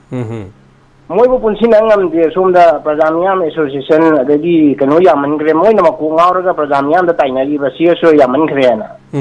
ꯀꯅꯥꯒꯤꯕꯨ ꯉꯁꯤ ꯃꯄꯥꯎ ꯇꯥꯕꯤꯈ꯭ꯔꯒꯦꯕ ꯑꯩꯅ ꯈꯪꯖꯅꯤꯡꯉꯤꯗꯤ ꯀꯅꯥꯝꯇꯒꯤ ꯃꯄꯥꯎ ꯇꯥꯗꯦ ꯃꯈꯣꯏꯅ ꯑꯅꯤꯡ ꯑꯄꯥꯝꯕꯗꯣ ꯑꯗꯨꯝ ꯇꯧꯔꯛꯄꯒꯤ ꯑꯗꯒꯤ ꯇꯥꯗꯕ꯭ꯔꯥ ꯍꯥꯏꯗꯤ ꯅꯤꯡꯊꯧꯒꯤ ꯃꯅꯥ ꯐꯛꯂꯥꯡꯒ ꯅꯞꯄꯦꯅ ꯍꯦꯛꯇ ꯑꯃꯨꯛꯁꯨ ꯇꯧꯔꯤꯁꯤꯅꯦꯕ ꯇꯥꯔꯝꯗꯕ꯭ꯔꯥ ꯑꯗꯨꯝ ꯇꯥꯏ ꯃꯥꯅꯦ ꯇꯥꯗꯕ꯭ꯔꯥ ꯑꯗꯨꯝ ꯇꯥꯗꯦ ꯍꯥꯏꯕ ꯑꯗꯣ ꯉꯁꯥꯏ ꯀꯣꯂꯔ ꯑꯃꯅ ꯀꯁꯥꯔꯗꯒꯤ ꯇꯧꯔꯤꯁꯤ ꯍꯧꯖꯤꯛꯁꯦ ꯑꯩꯈꯣꯏꯒꯤꯗꯤ ꯂꯧꯗꯤ ꯂꯣꯏꯁꯟꯈ꯭ꯔꯦ ꯃꯗꯨꯒꯤ ꯍꯥꯔꯗꯨꯅ ꯀꯗꯥꯏꯗ ꯑꯃꯨꯛ ꯁꯤꯖꯤꯟꯅꯅꯕ ꯑꯣꯏꯗꯣꯏꯖꯥꯠꯅꯣ ꯃꯅꯤꯄꯨꯔꯒꯤ ꯄꯨꯁꯜꯂꯛꯀꯗꯩ ꯇꯧꯋꯦ ꯍꯥꯏꯗꯣ ꯑꯗꯨ ꯊꯝꯐꯝ ꯆꯥꯗ꯭ꯔꯕꯅꯤꯅ ꯍꯥꯔ ꯍꯥꯏꯗꯤ ꯌꯥꯝ ꯃꯅꯝ ꯅꯝꯊꯤꯕꯅꯦꯕ ꯑꯟꯙ꯭ꯔ ꯄ꯭ꯔꯗꯦꯁꯇꯒ ꯃꯥꯏ ꯐꯦꯛꯇ꯭ꯔꯤ ꯂꯩꯕꯗꯣ ꯆꯠ ꯉꯝꯗꯦꯕ ꯑꯩꯈꯣꯏꯒꯤ ꯍꯛꯆꯥꯡꯗꯁꯨ ꯌꯥꯝꯅ ꯃꯁꯤ ꯁꯣꯛꯄ ꯑꯣꯏꯗꯣꯏꯅꯦ ꯏꯁꯤꯡꯅ ꯆꯥꯝꯊꯔꯛꯄꯗ ꯂꯧ ꯀꯩꯀꯩ ꯁꯤꯔꯤꯕ ꯃꯌꯥꯝ ꯁꯟ ꯁꯤꯔꯛꯏꯕ ꯃꯣꯏꯁꯤꯗꯤ ꯍꯦꯟꯖꯜꯂꯗꯤ ꯑꯩꯈꯣꯏꯒꯤ ꯄꯣꯏꯖꯟꯒꯤ ꯁꯔꯨꯛꯅꯦꯕ ꯏꯌꯥꯝꯕꯀꯣ ꯀꯦꯃꯤꯀꯦꯜꯒꯤ ꯁꯔꯨꯛ ꯉꯥꯛꯇꯅꯤꯅ ꯑꯗꯨꯅ ꯃꯗꯨꯗꯩ ꯇꯧꯔꯤꯕ ꯐꯤꯕꯝꯗꯨꯗꯤ ꯎꯕꯗ ꯌꯥꯝꯅ ꯐꯖꯗ꯭ꯔꯦ ꯑꯗꯨ ꯃꯁꯤ ꯁꯔꯀꯥꯔꯅ ꯃꯔꯤ ꯂꯩꯅꯕꯁꯤꯡꯅ ꯃꯤꯠꯌꯦꯡ ꯆꯪꯒꯗꯧꯔꯤꯕ꯭ꯔꯥ ꯆꯪꯉꯣꯏꯗꯧꯔꯤꯕ꯭ꯔꯥ ꯃꯥꯡ ꯇꯥꯛꯄ ꯂꯣꯏꯔꯀꯥꯟꯗ ꯌꯦꯡꯕ ꯇꯥꯕꯅꯤ ꯃꯃꯥꯡꯗꯁꯨ ꯑꯗꯨꯝ ꯌꯥꯝꯅ ꯉꯁꯥꯏ ꯊꯝꯕꯤꯔꯤꯗꯣ ꯑꯗꯨꯒ ꯑꯩꯅ ꯑꯔꯣꯏꯕꯗ ꯄꯟꯖꯅꯤꯡꯕ ꯑꯃꯈꯛꯅ ꯍꯧꯖꯤꯛꯁꯦ ꯁꯦꯔꯧꯔꯣꯝꯗ ꯉꯁꯥꯏ ꯄꯥꯎꯗ ꯌꯥꯎꯔꯛꯄꯗ ꯅꯦꯅꯥ ꯇꯥꯕꯒꯤ ꯃꯑꯣꯡ ꯅꯣꯡꯃꯩ ꯃꯈꯣꯟ ꯇꯥꯈꯤꯗ꯭ꯔꯦ ꯂꯧ ꯐꯖꯅ ꯁꯨꯅꯔꯦ ꯀꯥꯏꯅ ꯃꯄꯥꯎ ꯈꯔ ꯂꯥꯛꯈꯤ ꯃꯗꯨ ꯑꯩꯒꯤ ꯑꯣꯏꯕ ꯃꯣꯠꯇꯗꯤ ꯍꯣꯏ ꯃꯇꯝ ꯈꯔ ꯁꯣꯝꯗ ꯊꯩꯗꯣꯛ ꯊꯩꯖꯤꯟ ꯁꯦꯔꯧꯗ ꯃꯤꯗꯣ ꯂꯣꯏ ꯇꯛꯊꯣꯔꯛꯈ꯭ꯔꯕꯅꯤꯅ ꯀꯥꯞꯅꯤꯡꯉꯥꯏ ꯂꯩꯇꯕꯒꯤ ꯑꯗꯨꯅ ꯑꯃꯨꯛ ꯆꯨꯔꯆꯥꯟꯄꯨꯔꯗ ꯁꯣꯝꯗ ꯀꯩꯅꯣꯗ ꯑꯣꯏꯅ ꯊꯩꯔꯛꯄꯅꯦꯕ ꯃꯣꯏꯁꯦ ꯑꯗꯨ ꯊꯥꯗꯣꯛꯑꯝꯃꯒ ꯂꯧ ꯁꯨꯕꯗꯩꯗ ꯈꯔ ꯃꯤꯠ ꯁꯤꯡꯅ ꯆꯦꯛꯁꯤꯟꯕꯤꯌꯨ ꯃꯣꯏ ꯑꯗꯨꯝ ꯈꯔ ꯀꯩꯅꯣ ꯇꯧꯕꯁꯨ ꯂꯥꯛꯀꯗꯧ ꯃꯥꯜꯂꯦ ꯍꯦꯛꯇ ꯇꯔꯥꯏ ꯇꯔꯥꯏꯅ ꯏꯪꯉꯦ ꯀꯥꯏꯅ ꯂꯩꯊꯣꯛ ꯌꯥꯕ ꯃꯇꯝ ꯅꯠꯇꯦ ꯍꯧꯖꯤꯛꯁꯦ ꯑꯗꯨꯒ ꯑꯩꯒꯤ ꯑꯣꯏꯕ ꯃꯣꯠꯇꯗꯤ ꯂꯧꯁꯤꯐꯧꯗ ꯍꯧꯖꯤꯛ ꯃꯤ ꯑꯇꯩꯅꯁꯨ ꯅꯍꯥꯟ ꯀꯣꯂꯔꯁꯤꯡꯅ ꯍꯥꯏꯅꯔꯛꯈ꯭ꯔꯕꯅꯤ ꯂꯧ ꯂꯣꯛꯄ ꯃꯇꯝꯗ ꯄꯨꯔꯥ ꯂꯥꯟ ꯑꯆꯧꯕ ꯑꯃꯁꯨ ꯂꯥꯛꯈꯤꯗꯧꯔꯤꯕ ꯆꯤꯡꯗꯅ ꯑꯩꯈꯣꯏꯅ ꯆꯠꯄ ꯉꯝꯗꯕ ꯄꯣꯄꯤꯒꯤꯅ ꯍꯧꯖꯤꯛ ꯂꯣꯛꯄ ꯃꯇꯝ ꯌꯧꯔꯛꯑꯦ ꯈꯔ ꯑꯗꯨꯝ ꯂꯣꯛꯄꯕꯨ ꯍꯧꯅꯔꯛꯑꯃꯅꯤꯅ ꯉꯔꯥꯡ ꯅꯍꯥꯟ ꯀꯩꯅꯣ ꯇꯧꯕꯒꯤ ꯑꯗꯨꯝ ꯂꯥꯛꯏꯁꯤꯅꯦꯕ ꯍꯥꯟꯅꯒꯤꯗ ꯑꯁꯦꯡꯕ꯭ꯔꯥ ꯁꯣꯁꯤꯌꯦꯜ ꯃꯦꯗꯤꯌꯥꯗ ꯑꯗꯨꯅ ꯂꯧ ꯂꯣꯛꯄ ꯃꯇꯝꯗꯗꯤ ꯑꯩꯈꯣꯏꯒꯤ ꯃꯇꯝꯗ ꯀꯩ ꯍꯥꯏꯅꯤ ꯅꯣꯡꯃꯗꯒ ꯄꯩꯁꯟꯗꯕꯤꯗ ꯑꯗꯨꯝ ꯀꯪꯗ꯭ꯔꯤꯉꯩꯗ ꯈꯔ ꯀꯩꯅꯣ ꯇꯧꯅ ꯆꯣꯠꯂꯤ ꯃꯥꯜꯂꯤꯉꯩꯗ ꯂꯣꯛꯍꯧꯕꯅꯕꯨ ꯐꯒꯗꯧ ꯃꯥꯜꯂꯦꯕ ꯃꯔꯝꯗꯤ ꯈꯤꯇꯪ ꯀꯪꯉꯛꯄꯒ ꯊꯝꯃꯤꯉꯩꯗ ꯈꯥꯎꯗ꯭ꯔꯤꯉꯩꯗ ꯃꯩ ꯑꯃꯨꯛꯇꯪ ꯙꯛ ꯊꯥꯔꯛꯄꯗ ꯆꯥꯛꯇꯅ ꯂꯣꯏꯒꯅꯤ ꯃꯃꯥꯡꯗ ꯑꯗꯨꯝ ꯃꯩꯈꯦꯠ ꯃꯔꯨꯅ ꯂꯣꯏꯕ ꯃꯌꯥꯝ ꯌꯥꯎꯈꯤꯕ ꯑꯗꯨꯅ ꯌꯥꯝ ꯆꯦꯛꯁꯤꯟꯅꯤꯡꯉꯥꯏ ꯑꯣꯏ ꯍꯥꯏꯕ ꯋꯥꯐꯝꯁꯤꯗꯪ ꯊꯝꯖꯒꯦꯅ ꯇꯧꯖꯔꯛꯄꯅꯦ ꯌꯥꯝ ꯊꯥꯒꯠꯆꯔꯤ ꯁꯦꯛꯁꯄꯤꯌꯔ ꯐꯖꯕ ꯋꯥꯐꯝꯁꯤꯡ ꯍꯥꯏꯕꯤꯔꯦ ꯈꯟꯅꯗꯕ ꯌꯥꯗ꯭ꯔꯕ ꯉꯥꯛꯇꯅ ꯑꯆꯨꯝꯕꯅꯤ ꯁꯦꯔꯧꯒꯤꯗꯨ ꯉꯁꯥꯏꯒꯤ MLA ꯁꯨꯒꯨꯅꯨ ꯑꯦꯁꯦꯝꯕ꯭ꯂꯤ ꯀꯣꯟꯁꯇꯤꯇ꯭ꯌꯨꯟꯁꯤꯒꯤ MLA ꯀꯥꯡꯎꯖꯔ ꯔꯟꯖꯤꯠꯅ ꯁꯅꯥꯂꯩꯄꯥꯛ ꯄꯥꯎꯆꯦꯗ ꯍꯥꯏ ꯖꯨꯟ 10ꯗꯒꯤ ꯉꯁꯤ ꯐꯥꯎꯕꯗ ꯁꯨꯒꯨꯅꯨ ꯁꯦꯔꯧꯗ ꯅꯣꯡꯃꯩ ꯃꯈꯣꯜ ꯇꯥꯈꯤꯗ꯭ꯔꯦ ꯃꯁꯤꯒꯤ ꯃꯊꯛꯇ ꯂꯥꯟꯖꯦꯟꯅꯔꯤꯕ ꯃꯤꯌꯥꯝꯁꯨ ꯃꯊꯪ ꯍꯟꯖꯤꯜꯂꯛꯇꯨꯅ ꯈꯨꯟ ꯑꯁꯤꯗ ꯂꯩꯕ ꯍꯧꯔꯦ ꯃꯌꯨꯝ ꯃꯀꯩ ꯆꯥꯛꯍꯧꯗꯕꯁꯤꯡꯗꯤ ꯑꯀꯤ ꯑꯈꯪ ꯑꯃꯠꯇ ꯂꯩꯇꯅ ꯂꯩꯇꯥꯅ ꯂꯩꯕ ꯍꯧꯔꯦ ꯃꯌꯨꯝ ꯃꯀꯩ ꯆꯥꯛꯈꯤꯕꯁꯤꯡꯒꯤꯗꯤ ꯈꯪꯗ꯭ꯔꯤꯀꯣ सुगुनु कैथेल फावबदा कुकी मिलिटेंट सिंह एटेक तौरकनी हाइना पाखनबदगी लांजेना किबा मयाम अमसु मागी मयुमदा हन्नरे मौसागुमना सुगुनु कैथेल सु हांगबा हौरे ओइरकलिबा अहोंगबा सिदा महांगना अथॉरिटी दा तकनदुना स्टेट की सिक्योरिटी पोस्ट मतिक चाना थंबदगी ओइरखिबनी हाइना एमएलए रंजित हाइरी सेरौदो ओइरकलिबा अहोंगबा असि कमदोंनो लाखिबनो हाइना पाउसे सनालेपान येंगसिलुबदा महिरोई सिंगी चही मांगदना नबगी वाखलोंदा सेरौदा लेबा यूनाइटेड पब्लिक स्कूल दा क्लास सांग नाइना तौरे फोटो कोनन उलगली लोइनाना महिरोई सिंगसु स्कूल काना रक्तुना हानगुमना चांग नाइना लाइरिक तंबा हौरे अदुमकपु मैतै महिरोई सिंगदी खुल थादोक्तुना चेनखिबा मरमना अयाम्बा नेपाली बेंगाली फुरुकी ngakto oiri aduragadi मैतै सिंगदी चेनखिबने नि याउद्री हाइरिबो मरक्सिदा लेरि वाफमसे का कॉलर मसुलाय आई लोकजगी हेलो हेलो मिंगलाई फंगा तापिसो जा तयें कोलो में काय देनी तापियो करी करी वाफम थमबिनी सान सुंदर गावदे तबे ना कनो हजिक तौरिबा इरांग जे आइगी मोता वा खतंग हाइजगे तो तापियो हजिक तौरिबा जे गुजरात दा प्राइम मिनिस्टर की लंदन दुदा कनो कुकी लालौबजिंगिना लान तौरगा पजा हात प युम थाबा खोपा तौरागा दिमा तुमिन लेरंगद्राइना हाइजनिंगा जिगी मीडिया की थोंगिदा कोई मणिपुरी दा तौरिबा जे मोय गुजरात दा तौबा ओइरमो अदुगा मोयना तौरिबा जे सी तौरमगदी मोय मास माइना लेरंगद्राइना आइनिंबा अदुइदुगी फोंदोक्तबन होय सिना लोइबिरब्रो ते करी लेबिरी सीदंग ओइना हाइजरगा तोगे ngati ओइना आन ओइना तोगे थागचरी जा गुजरात सु नरेंद्र मोदी ना चीफ मिनिस्टर ओइरिंगे मतमदा 2002 दा गुजरात की रायोट हाइदना याम कन सथकी मा मसामक पोबदा दुबौदा थेंग मदु थिंगबंगम खिदबगी वा लेरिबनी मदुना मरम ओरकांदा रायोतो मा खोइन थोहनबनी हाइदना हाइतारे मी लिसिंग अमगा कोइगी निफु मरी सीखी अदुगा मी चनीगा कुलहुमदोइना अखोइगी थीबो खंखिदे अदुगा मी लिसिंग अनिगे चंगारोम सोखी अदुगा मी सात्रेट का हुंबुद्राना मुस्लिम ओइखी मी चनीगा यांखै मरीने हिंदू ओइखी अदु सिगुंबगी थौदोक्सिदा मखोइगी हिंदू गा केनोगसि इंडिया गिदि याम थोइदनको मरक्सदा सो हाइतारे मसामकी थोपदा मागी लमदा सो सुमाइना तोबसी थेंगनरखरबनी हाइतारे मसामकी एक्सपीरियंस लेखरबनी मदुना मरम ओइदना फावबदा अमेरिका दा संघनदबगी वाफम तोंगानबा वाफम क्याबो लेरोरे anyway thank you so much थागचरी ओजागी वाखलोन हाबिरकपा मागी लमदा थोमगदी करी तौरंगदगे हाइबा वाफम नेदुना मसामकी लमदा माना प्राइम चीफ मिनिस्टर ओरिंग मतमदा थोखिबदा खुदोंग चादबा क्यासु लेखी मथंगी कोला लोखचगे हेलो मिंग अमदे लेफम हाबिसे हेलो सर